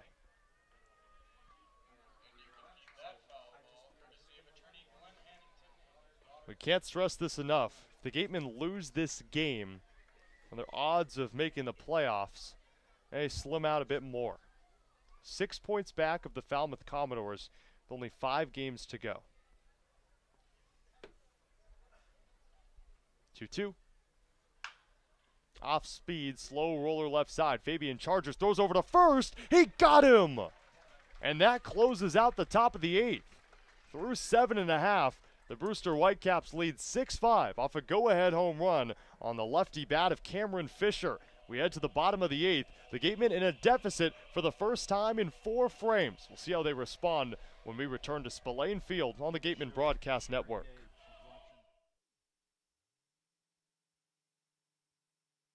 Cape Cod Coca-Cola thanks you for supporting the Cape Cod Baseball League and for refreshing yourself with ice-cold Coca-Cola products. We offer over 400 different beverage choices on Cape Cod to quench every thirst, and more than 150 of those are low or no-calorie options.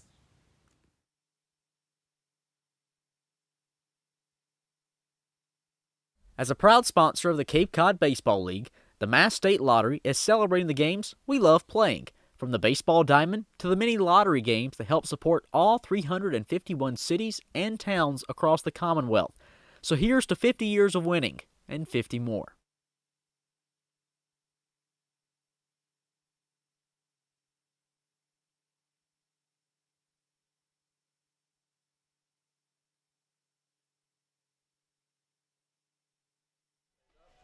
Great crowd on hand.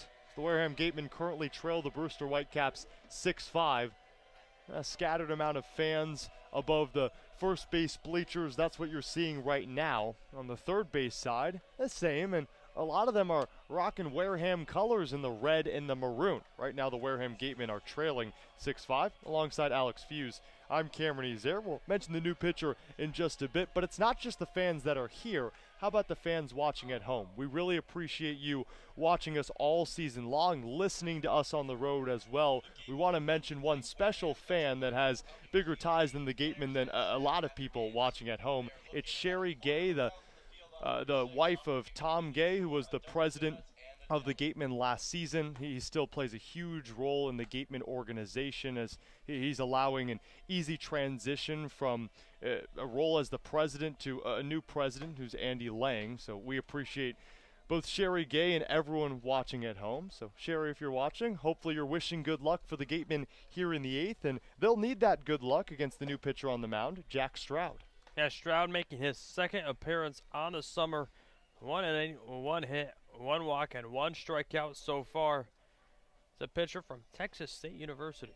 Now, Texas State had that big run in the regionals in which they were leading Stanford 3-1 in the 9th inning. Stanford ended up coming back and winning that one 4-3. The Cardinal would advance to the Super Regional. A big reason why is because of Carter Graham, who had the most home runs in the Pac-12 with 22. What a perfect segue. It's Jack Stroud on the mound out of Texas State, and he's going up against a player in Carter Graham that sent Texas State home in the regionals. Here's the first pitch of the 8th. It's a fastball down the pipe.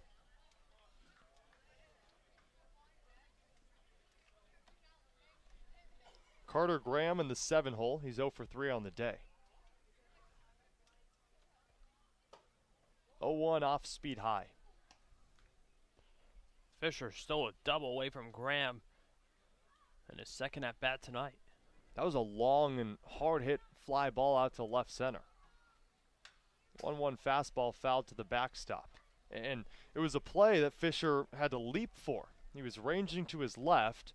He probably had 5 feet of space left and just jumped in the air and Supermaned it out of the sky. 1 ball, 2 strikes the count. Breaking ball in the dirt. Good eye from Carter Graham. A rising junior, batted .331 in the spring for the Stanford Cardinal. He's a potent player at the plate. No outs, bottom 8. Gateman down 1. Stroud is the new pitcher. He likes the call. 2-2 swing and a miss. Carter Graham, choice words for himself. He heads back to the dugout. It's a strikeout for Jack Stroud.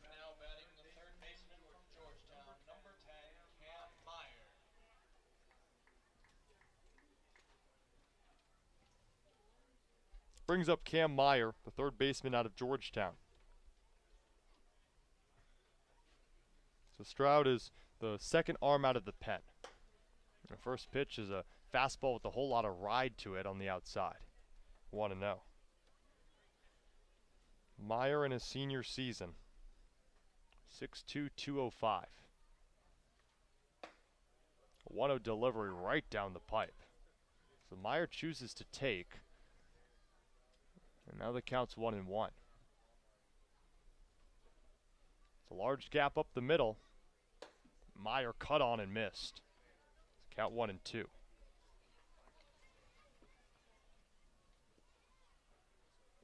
It's the bottom half of the order outside of Devin Burks.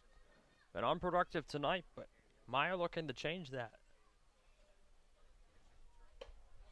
Oh, fast pitch with not a huge leg kick as we're used to seeing from Stroud. Now the count 2-2. He missed it high.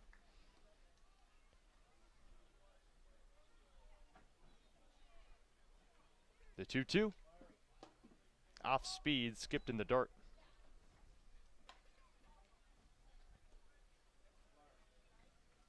Well, the game was 5-5 in the 4th. It stayed that way all the way to the top of the 8th when Cameron Fisher broke the stalemate with the home run to deep right center. The payoff pitch. Fastball hit Meyer, shaking off his right hand. It almost looked like Cam Meyer was turning to swing away. It nicked him in the back of his hand, and he's taken off his white batting glove and continues to shake it off. He's done that probably 7 or 8 times. And I think that's exactly what the umpiring crew is talking about. And it was a very quick conversation at that. I mean, the third base umpire, Jim Byrne, didn't even have time to join the little kumbaya that was forming near first. They're going to say that Cam Meyer didn't lean in. Hopefully he's okay over at first. I mean, fortunately for the Gatemen, they have the game-tying run on the base paths. And Devin Burks, 2 for 3 tonight. 2-1 up, especially with Max Anderson looming in the on-deck circle. 1-out pitch. Fastball fouled back. Just got the edge of the bat of Burks. Devin Burks entered this game with only 4 hits on the season. He's now up to 6 with a pair of singles, 1 in the 2nd, 1 in the 4th. The defense playing to the pull side on the infield. 1-0 fastball high and away. And to provide a little more context on what I mean by that, it's when the defense is shifted to where Burks could pull the ball. And as a righty, it would be over to the left side. Meyer, a short leadoff. A couple feet away from first. 0-2. Off speed, swing and a miss. Fooled Devin Burks all the way. That was tailing toward his back foot, and Burks elected to swing. Now there's 2 down for the most dangerous hitter on this team in Max Anderson, who already has a pair of knocks today. Unbelievable breaking ball there from Stroud. The runner at first. That's the game-tying run here in the bottom of the 8th. Brewster up 6-5. 2-out pitch. Another one of those breaking balls. He utilizes it earlier in the count. The player in Max Anderson who takes and allows his lumber to continue to rest on his back shoulder.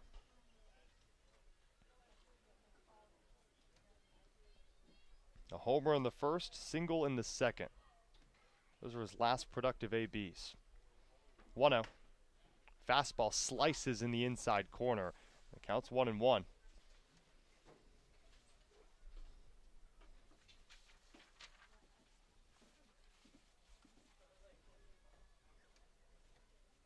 Runner at first, 2 away. 1 ball, 1 strike the count. Another breaking ball low. Well, if you're Max Anderson, you want to lean back on the statistics. So far this season, they say you're better against lefty pitchers. A .291 average against righties, which is also unbelievable, but .333 against lefties. And Brennan Oxford, first timer out of the pen for the Caps, already got the best of him as a lefty pitcher. 2-1 fastball, slow roller up the middle. It's fielded by Keister, flip over to DeMartini, who steps on the second base bag, and that retires the side. So after a hot start from Max Anderson, he's gone 0 for 3 ever since the 4th inning.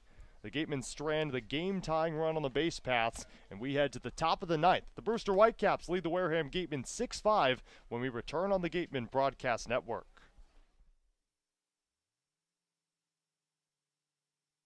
With competitive pay, state-of-the-art facilities, and opportunities in service, sales, accounting, HR, marketing, IT, and more, a job at Milton Cat, the Northeast Caterpillar dealer, is more than a career choice. It's a choice career. Visit miltoncat.com/careers to join their growing team.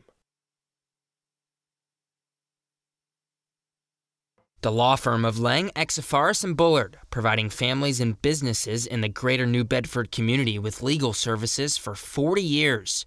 We look forward to serving you. For an appointment, call 508-992-1270. We invite you to learn more about the law firm of Lang, Exifaris & Bullard by visiting our website, lxblaw.com.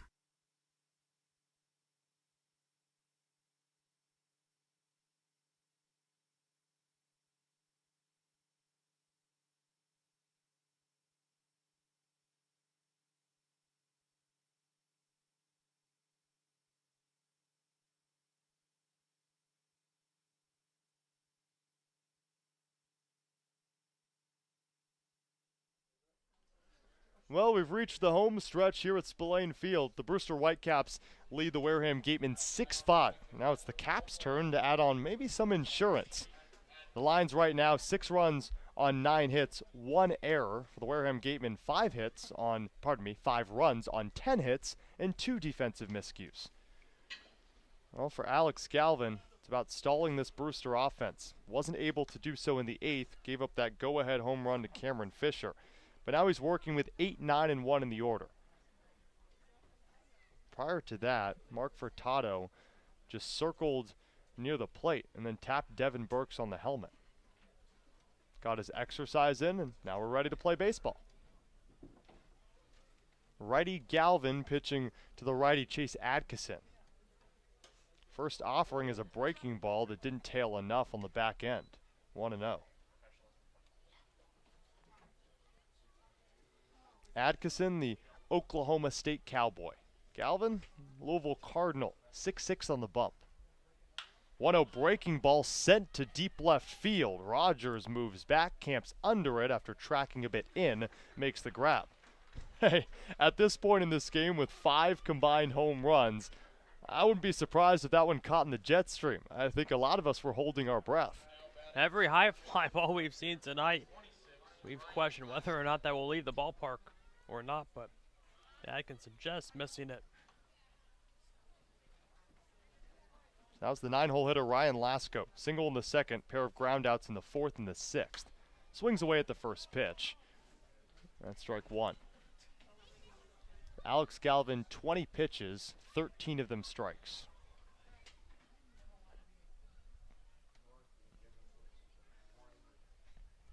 One ball, 1 strike the count. No one on the base. It's sliced foul. I'll add a plural to that one. No one on the base is. And with one away in the ninth.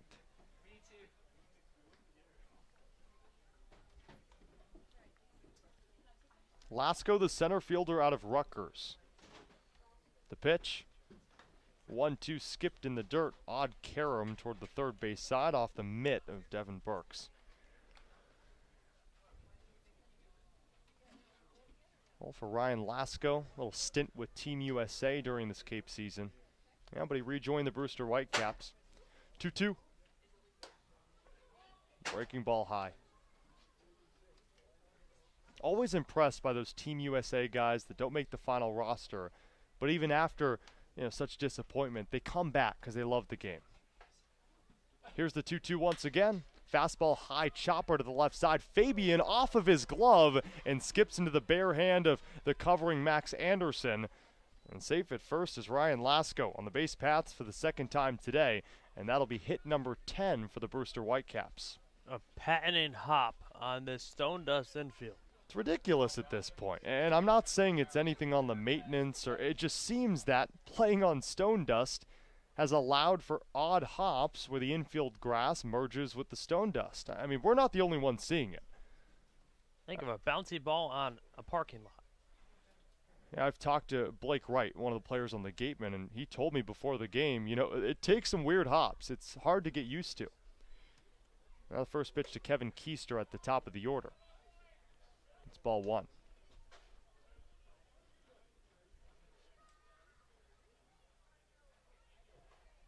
Runner at first, one away. Brewster up 6-5 in the top of the ninth. 1-0 to Keister, fouled back. 1-1.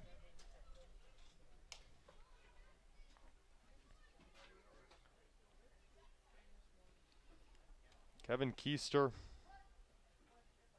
has an RBI that was back in the fourth to score the fifth run for the Whitecaps without a hit today. Runner goes, the throw over to second, and now caught in a pickle is Ryan Lasko. Throw over to first and get ready to start your scorecards. Throw to Derrick Fabian, and Lasko, he avoided the tag, but it looked like from this vantage point, he ran out of the base path.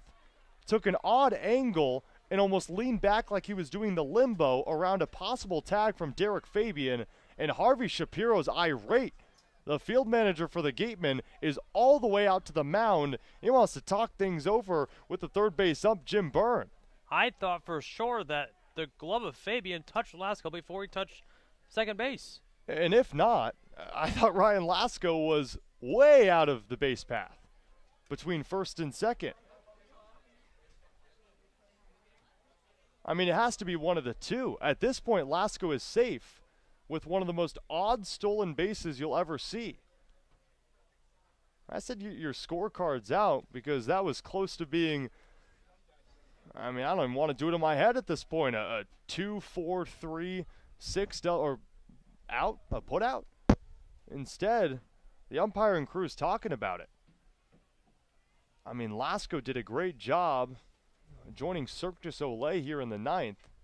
I don't know. They're going to call him out. And I think the conversation was less about if Lasko was tagged out and more about that he exited the base path. And now Jamie Shevchuk can't believe it, the field manager for the Caps.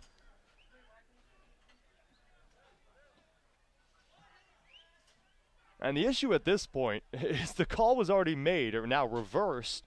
So if Jamie Shevchuk somehow convinces the home plate umpire Mark Furtado that he was wrong, well then Harvey Shapiro's going to have choice words. Furtado's going to walk Shevchuk all the way back to the dugout on the third base side. I think he just gave him a warning as well, and Shevchuk is still arguing.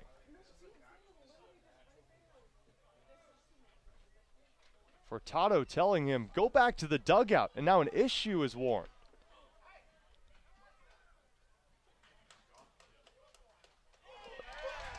Jamie Shevchuk has been tossed out of this game. This is the first time this summer we've seen a manager get thrown out of a game. Shevchuk kept coming back into the face of Furtado, and he kept saying, hey, get back to your dugout. Shevchuk didn't agree. Well, either way, Lasko is wiped off of second, and there's 2 away in the ninth. They're still going back and forth. Alex Galvin wants some warm-up pitches. Now he grabs his bag and he's exiting the gates. Wow, Jamie Shevchuk is a part of a Caps team that won the championship a season ago. You know he's going to stick up for his players, but he's now packed his bags, headed outside the gates, and he's on this mini concourse right behind Wareham High School. Now he's just going to have to wait on the bus. And now there's 2 away in the top of the 9th. Maybe he'll turn on the broadcast. Breaking ball pitch cuts the outside corner, count 2-2. Well, if you're listening, Mike Furtado just made a great call. Yeah, he called out Ryan Lasko over at second after he attempted to steal once he was caught in a pickle. 2-2 pitch is a fastball cut on and missed. And that retires the side in the top of the 9th. We just saw something new. Jamie Shevchuk, the manager for the Whitecaps, is done. Well, will that lead to anything on the Gateman side of things? We head to the bottom of the 9th. It's Brewster 6, Wareham 5. Both teams have 10 hits. We'll see if Wareham's offense can somehow pull off their first walk-off win of the season. We head to the bottom of the 9th here at Spillane Field on the Gateman Broadcast Network.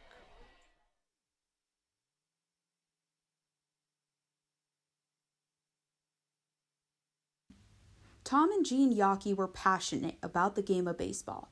Over their 7 decades as owners of the Boston Red Sox, the Yockeys greatly invested in youth and amateur athletics in our community. They recognized the important skills baseball can bring to players both on and off the field: cooperation, respect, teamwork, friendships, and confidence. The Yockey Foundation has been proud to support the Cape League for more than 25 years.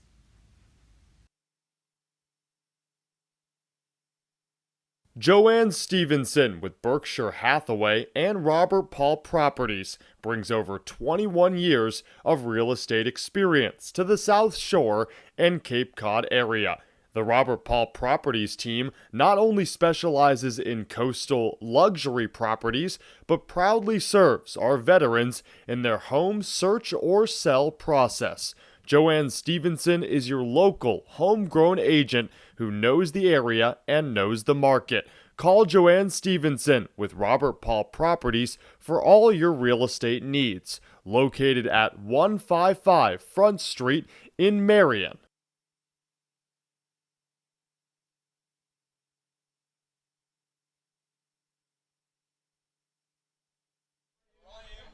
To the bottom of the 9th we go. With Alex Feuz, I'm Cameron Ezeir, and this could be it for the Wareham Gatemen. Or they could tie this game up. The last scenario, their first walk-off win of the summer. Heart of the order, Ryan Campos, Owen Diodati, Will Rogers. Jack Stroud on the bump for his second inning of work. It'll be a lefty-on-lefty matchup. Ryan Campos already 2 knocks on the day. First pitch swinging, sent to the opposite field and fair. Campos around first. He's on his horse to second. That one rolls all the way to the fence. Campos slides in safely. A leadoff double for Ryan Campos, his 3rd knock of the day. Unbelievable. First pitch he saw hit a bullet down the left field side. And now he's in scoring position over at second base. Now the next 2 hitters for this Gateman team both have home runs tonight. Owen Diodati, a 2-run shot in the first. Will Rogers in the on-deck circle had a solo shot in the 3rd. So now Harvey Shapiro heads out of the dugout, is talking things over with both Mark Furtado, the home plate umpire, and Blake Wright. You wonder in this situation if Harvey's going to send a pinch runner for Ryan Campos. That would probably be the only situation that makes sense here. Yeah, Blake Wright, who we haven't seen in the last couple of days, will head out to second. High five over to Ryan Campos, and he steps on the second base bag, representing the game-tying run. And how about Wareham over the last 3 games? 34 hits total for a team that, I mean, they couldn't hit water if it was the ocean earlier on in the season. One player that's already landed one past the fencing and probably into some sort of body of water is Owen Diodati.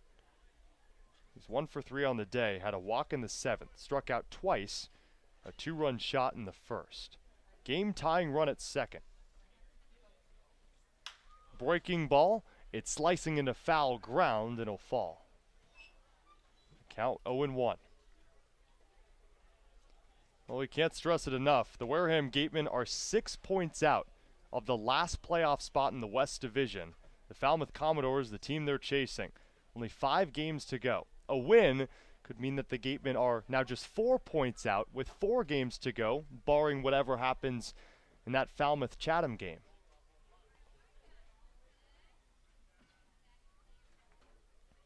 Stroud, the 0-1. It's a fastball in the dirt. And right now the Chatham Anglers are currently on top of the Falmouth Commodores 1-0. Of course, a late start in Chatham. They start at 7 rather than our 6 o'clock start here. 1-0 game in the top of the 8th.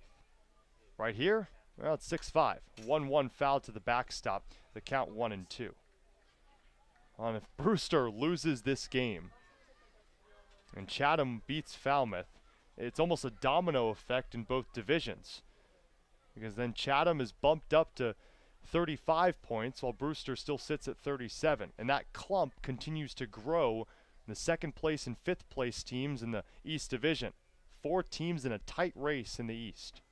Runner at second, the 1-2. Off speed in the dirt, count even. Right now, Wareham's incentive, well, it doesn't matter what happens in Falmouth. His team has to find a way to win out. A win today could go a long way.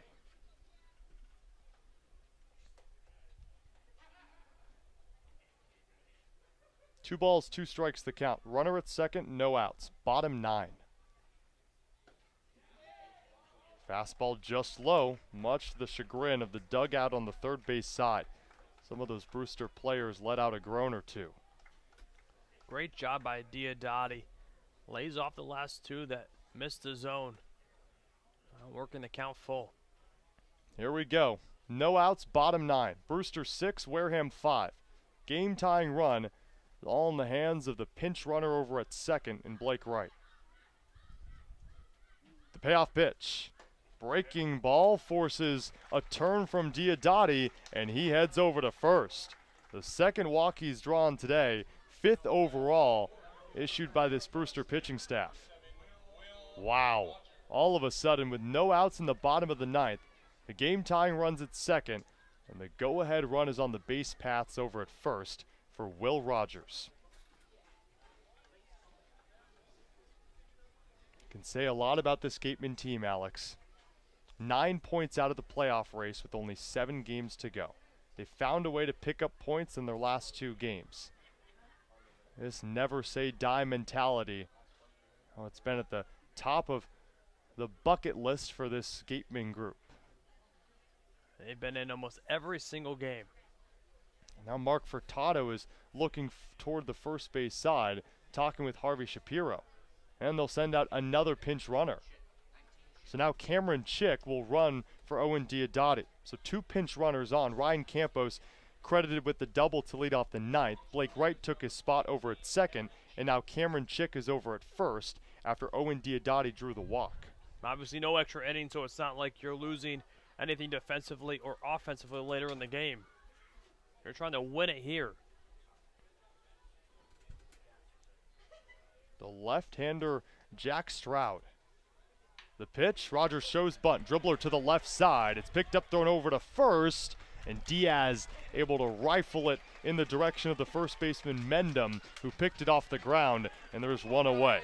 More importantly, the go-ahead run is in scoring position at second. The game-tying run is 90 feet away. Blake Wright at third, Cameron Chick at second.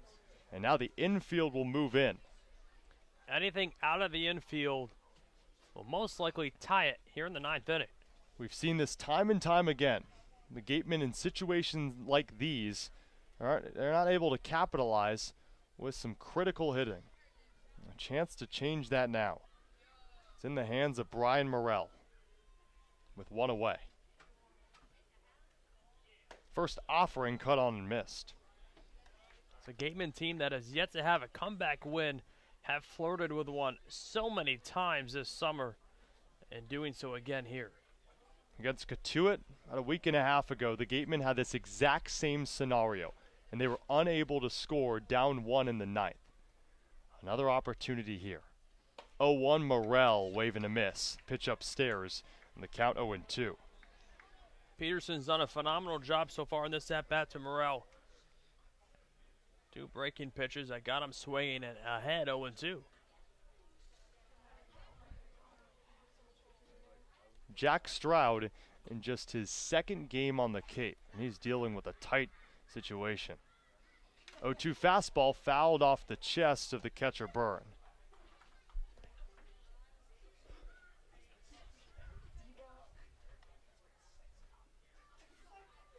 Blake Wright at 3rd, Cameron Chick at 2nd.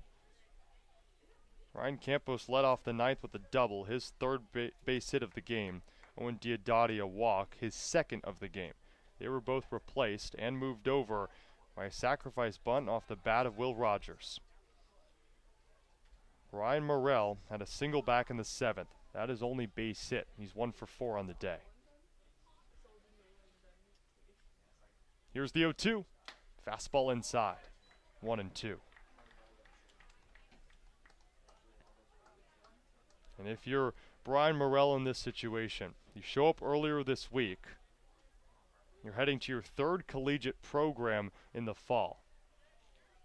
I probably didn't think a lot of this moment.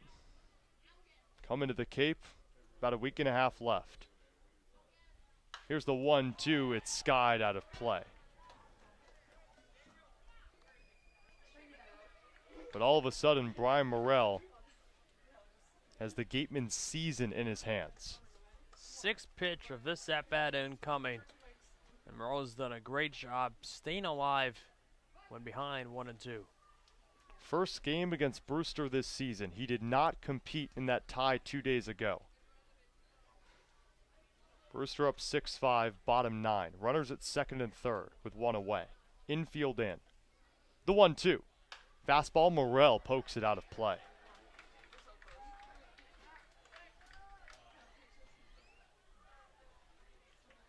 This Gateman team is so close to tying this one up or walking this one off here in the 9th. It always seems like the Gatemen are stuck in the middle of the pendulum. Go ahead, run at 2nd. The 1-2, breaking ball, called strike 3. Outer half, and Jack Stroud, the biggest strikeout of this game. 2 away.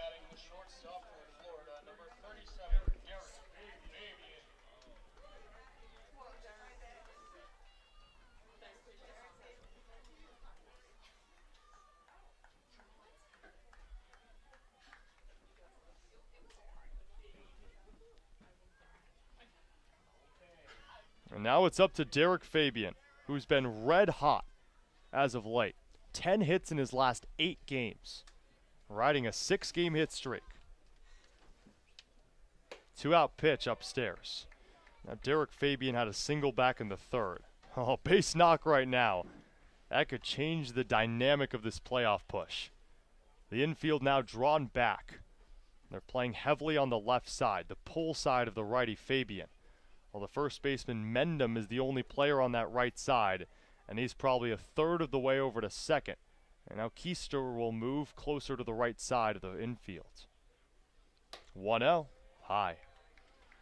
Fabian, a .333 hitter against left-handers. Stroud, obviously, one of those. So Fabian, a good matchup here for the Gatemen down to their final out. And all I was going to say, Alex, is you got to be cognizant of the fact that there is an empty base over at first, or as Brewster would allude to it as, an open base.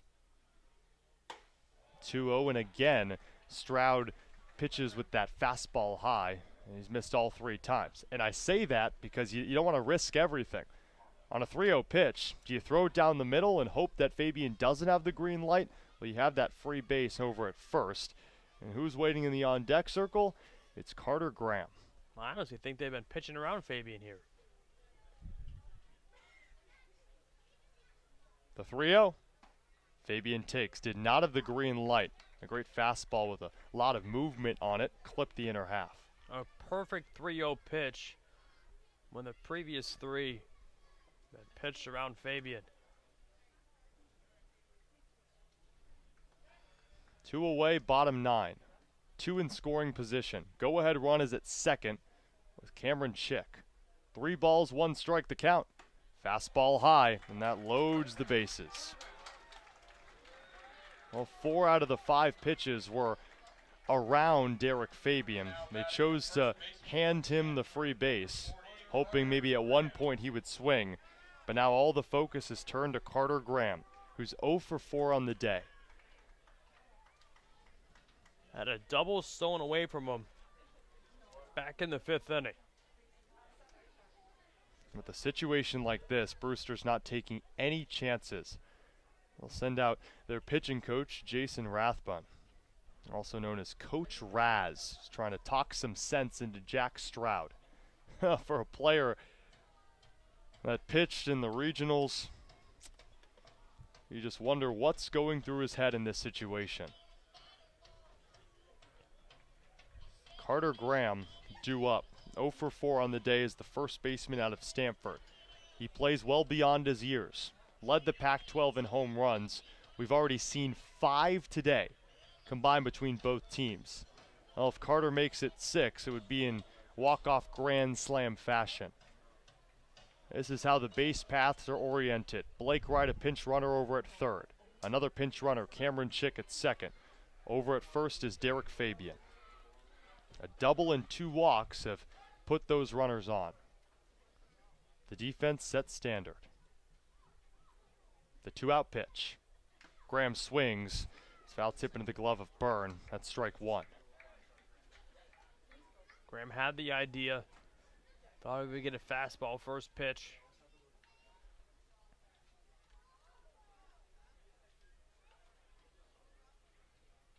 Stroud, the 0-1. Breaking ball low.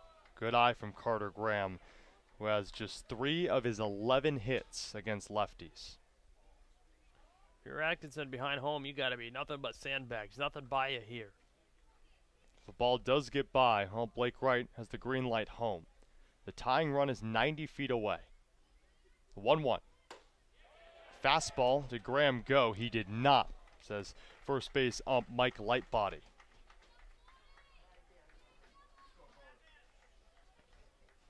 Any ball that reaches the outfield, well, it sends Blake Wright home and Cameron Chick, most likely. 2 balls, 1 strike the count. Graham fouls it off the mid of Byrne. 2-2.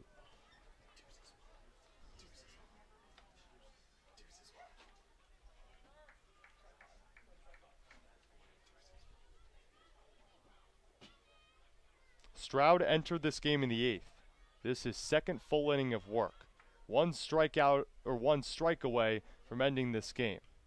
Brewster up 1, bases juiced. The 2-2.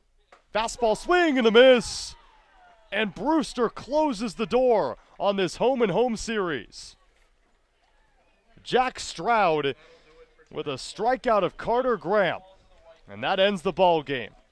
The Gatemen strand the tying run at third and the go-ahead run over at second. In the playoffs, the chances are slowly dwindling away. Your final score is 6-5. Final lines for both teams. Brewster, 6 runs on 10 hits and 1 error. Wareham, only 5 runs on 11 hits and 2 defensive miscues. Alex, it's the Gateman team that is now scoreboard watching in that Falmouth game. Chatham still leads in the 8th as of when we last checked. And yep, it's still 1-0. Chatham has the lead. Now, if Chatham wins that game, they move closer and closer to their possible playoff spot, while the Gatemen drift further and further away. 4 games to go, 6 points out as of now. And that could all change with a Falmouth win or maybe even a Falmouth tie. With 4 games to go, well, the Gatemen need a miracle to make the playoffs. But for today, Alex, final thoughts. The Gatemen need to have clutch hits if they are looking to get into the playoffs. Didn't have it. Had the tying run just 90 feet away with just 1 out. You can't leave those runners on base in the key moments of a game. Well, Jack Stroud with that final strikeout. That was number 11 for the Brewster Whitecap pitching staff. And they close the door on a Wareham Gateman season that is slowly falling to the wayside. Playoff bound, well, we'll see if that comes to fruition.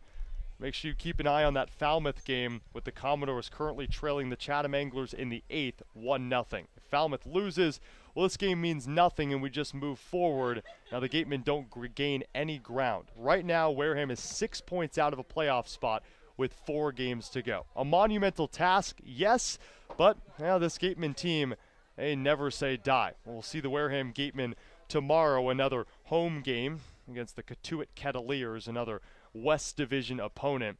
And this team now really needs to win out after falling to the Brewster Whitecaps 6-5. And Brewster, well, they just continue to propel forward in the Eastern Division standings. And hey, you never know, this Whitecaps team might be well on their way to a playoff spot.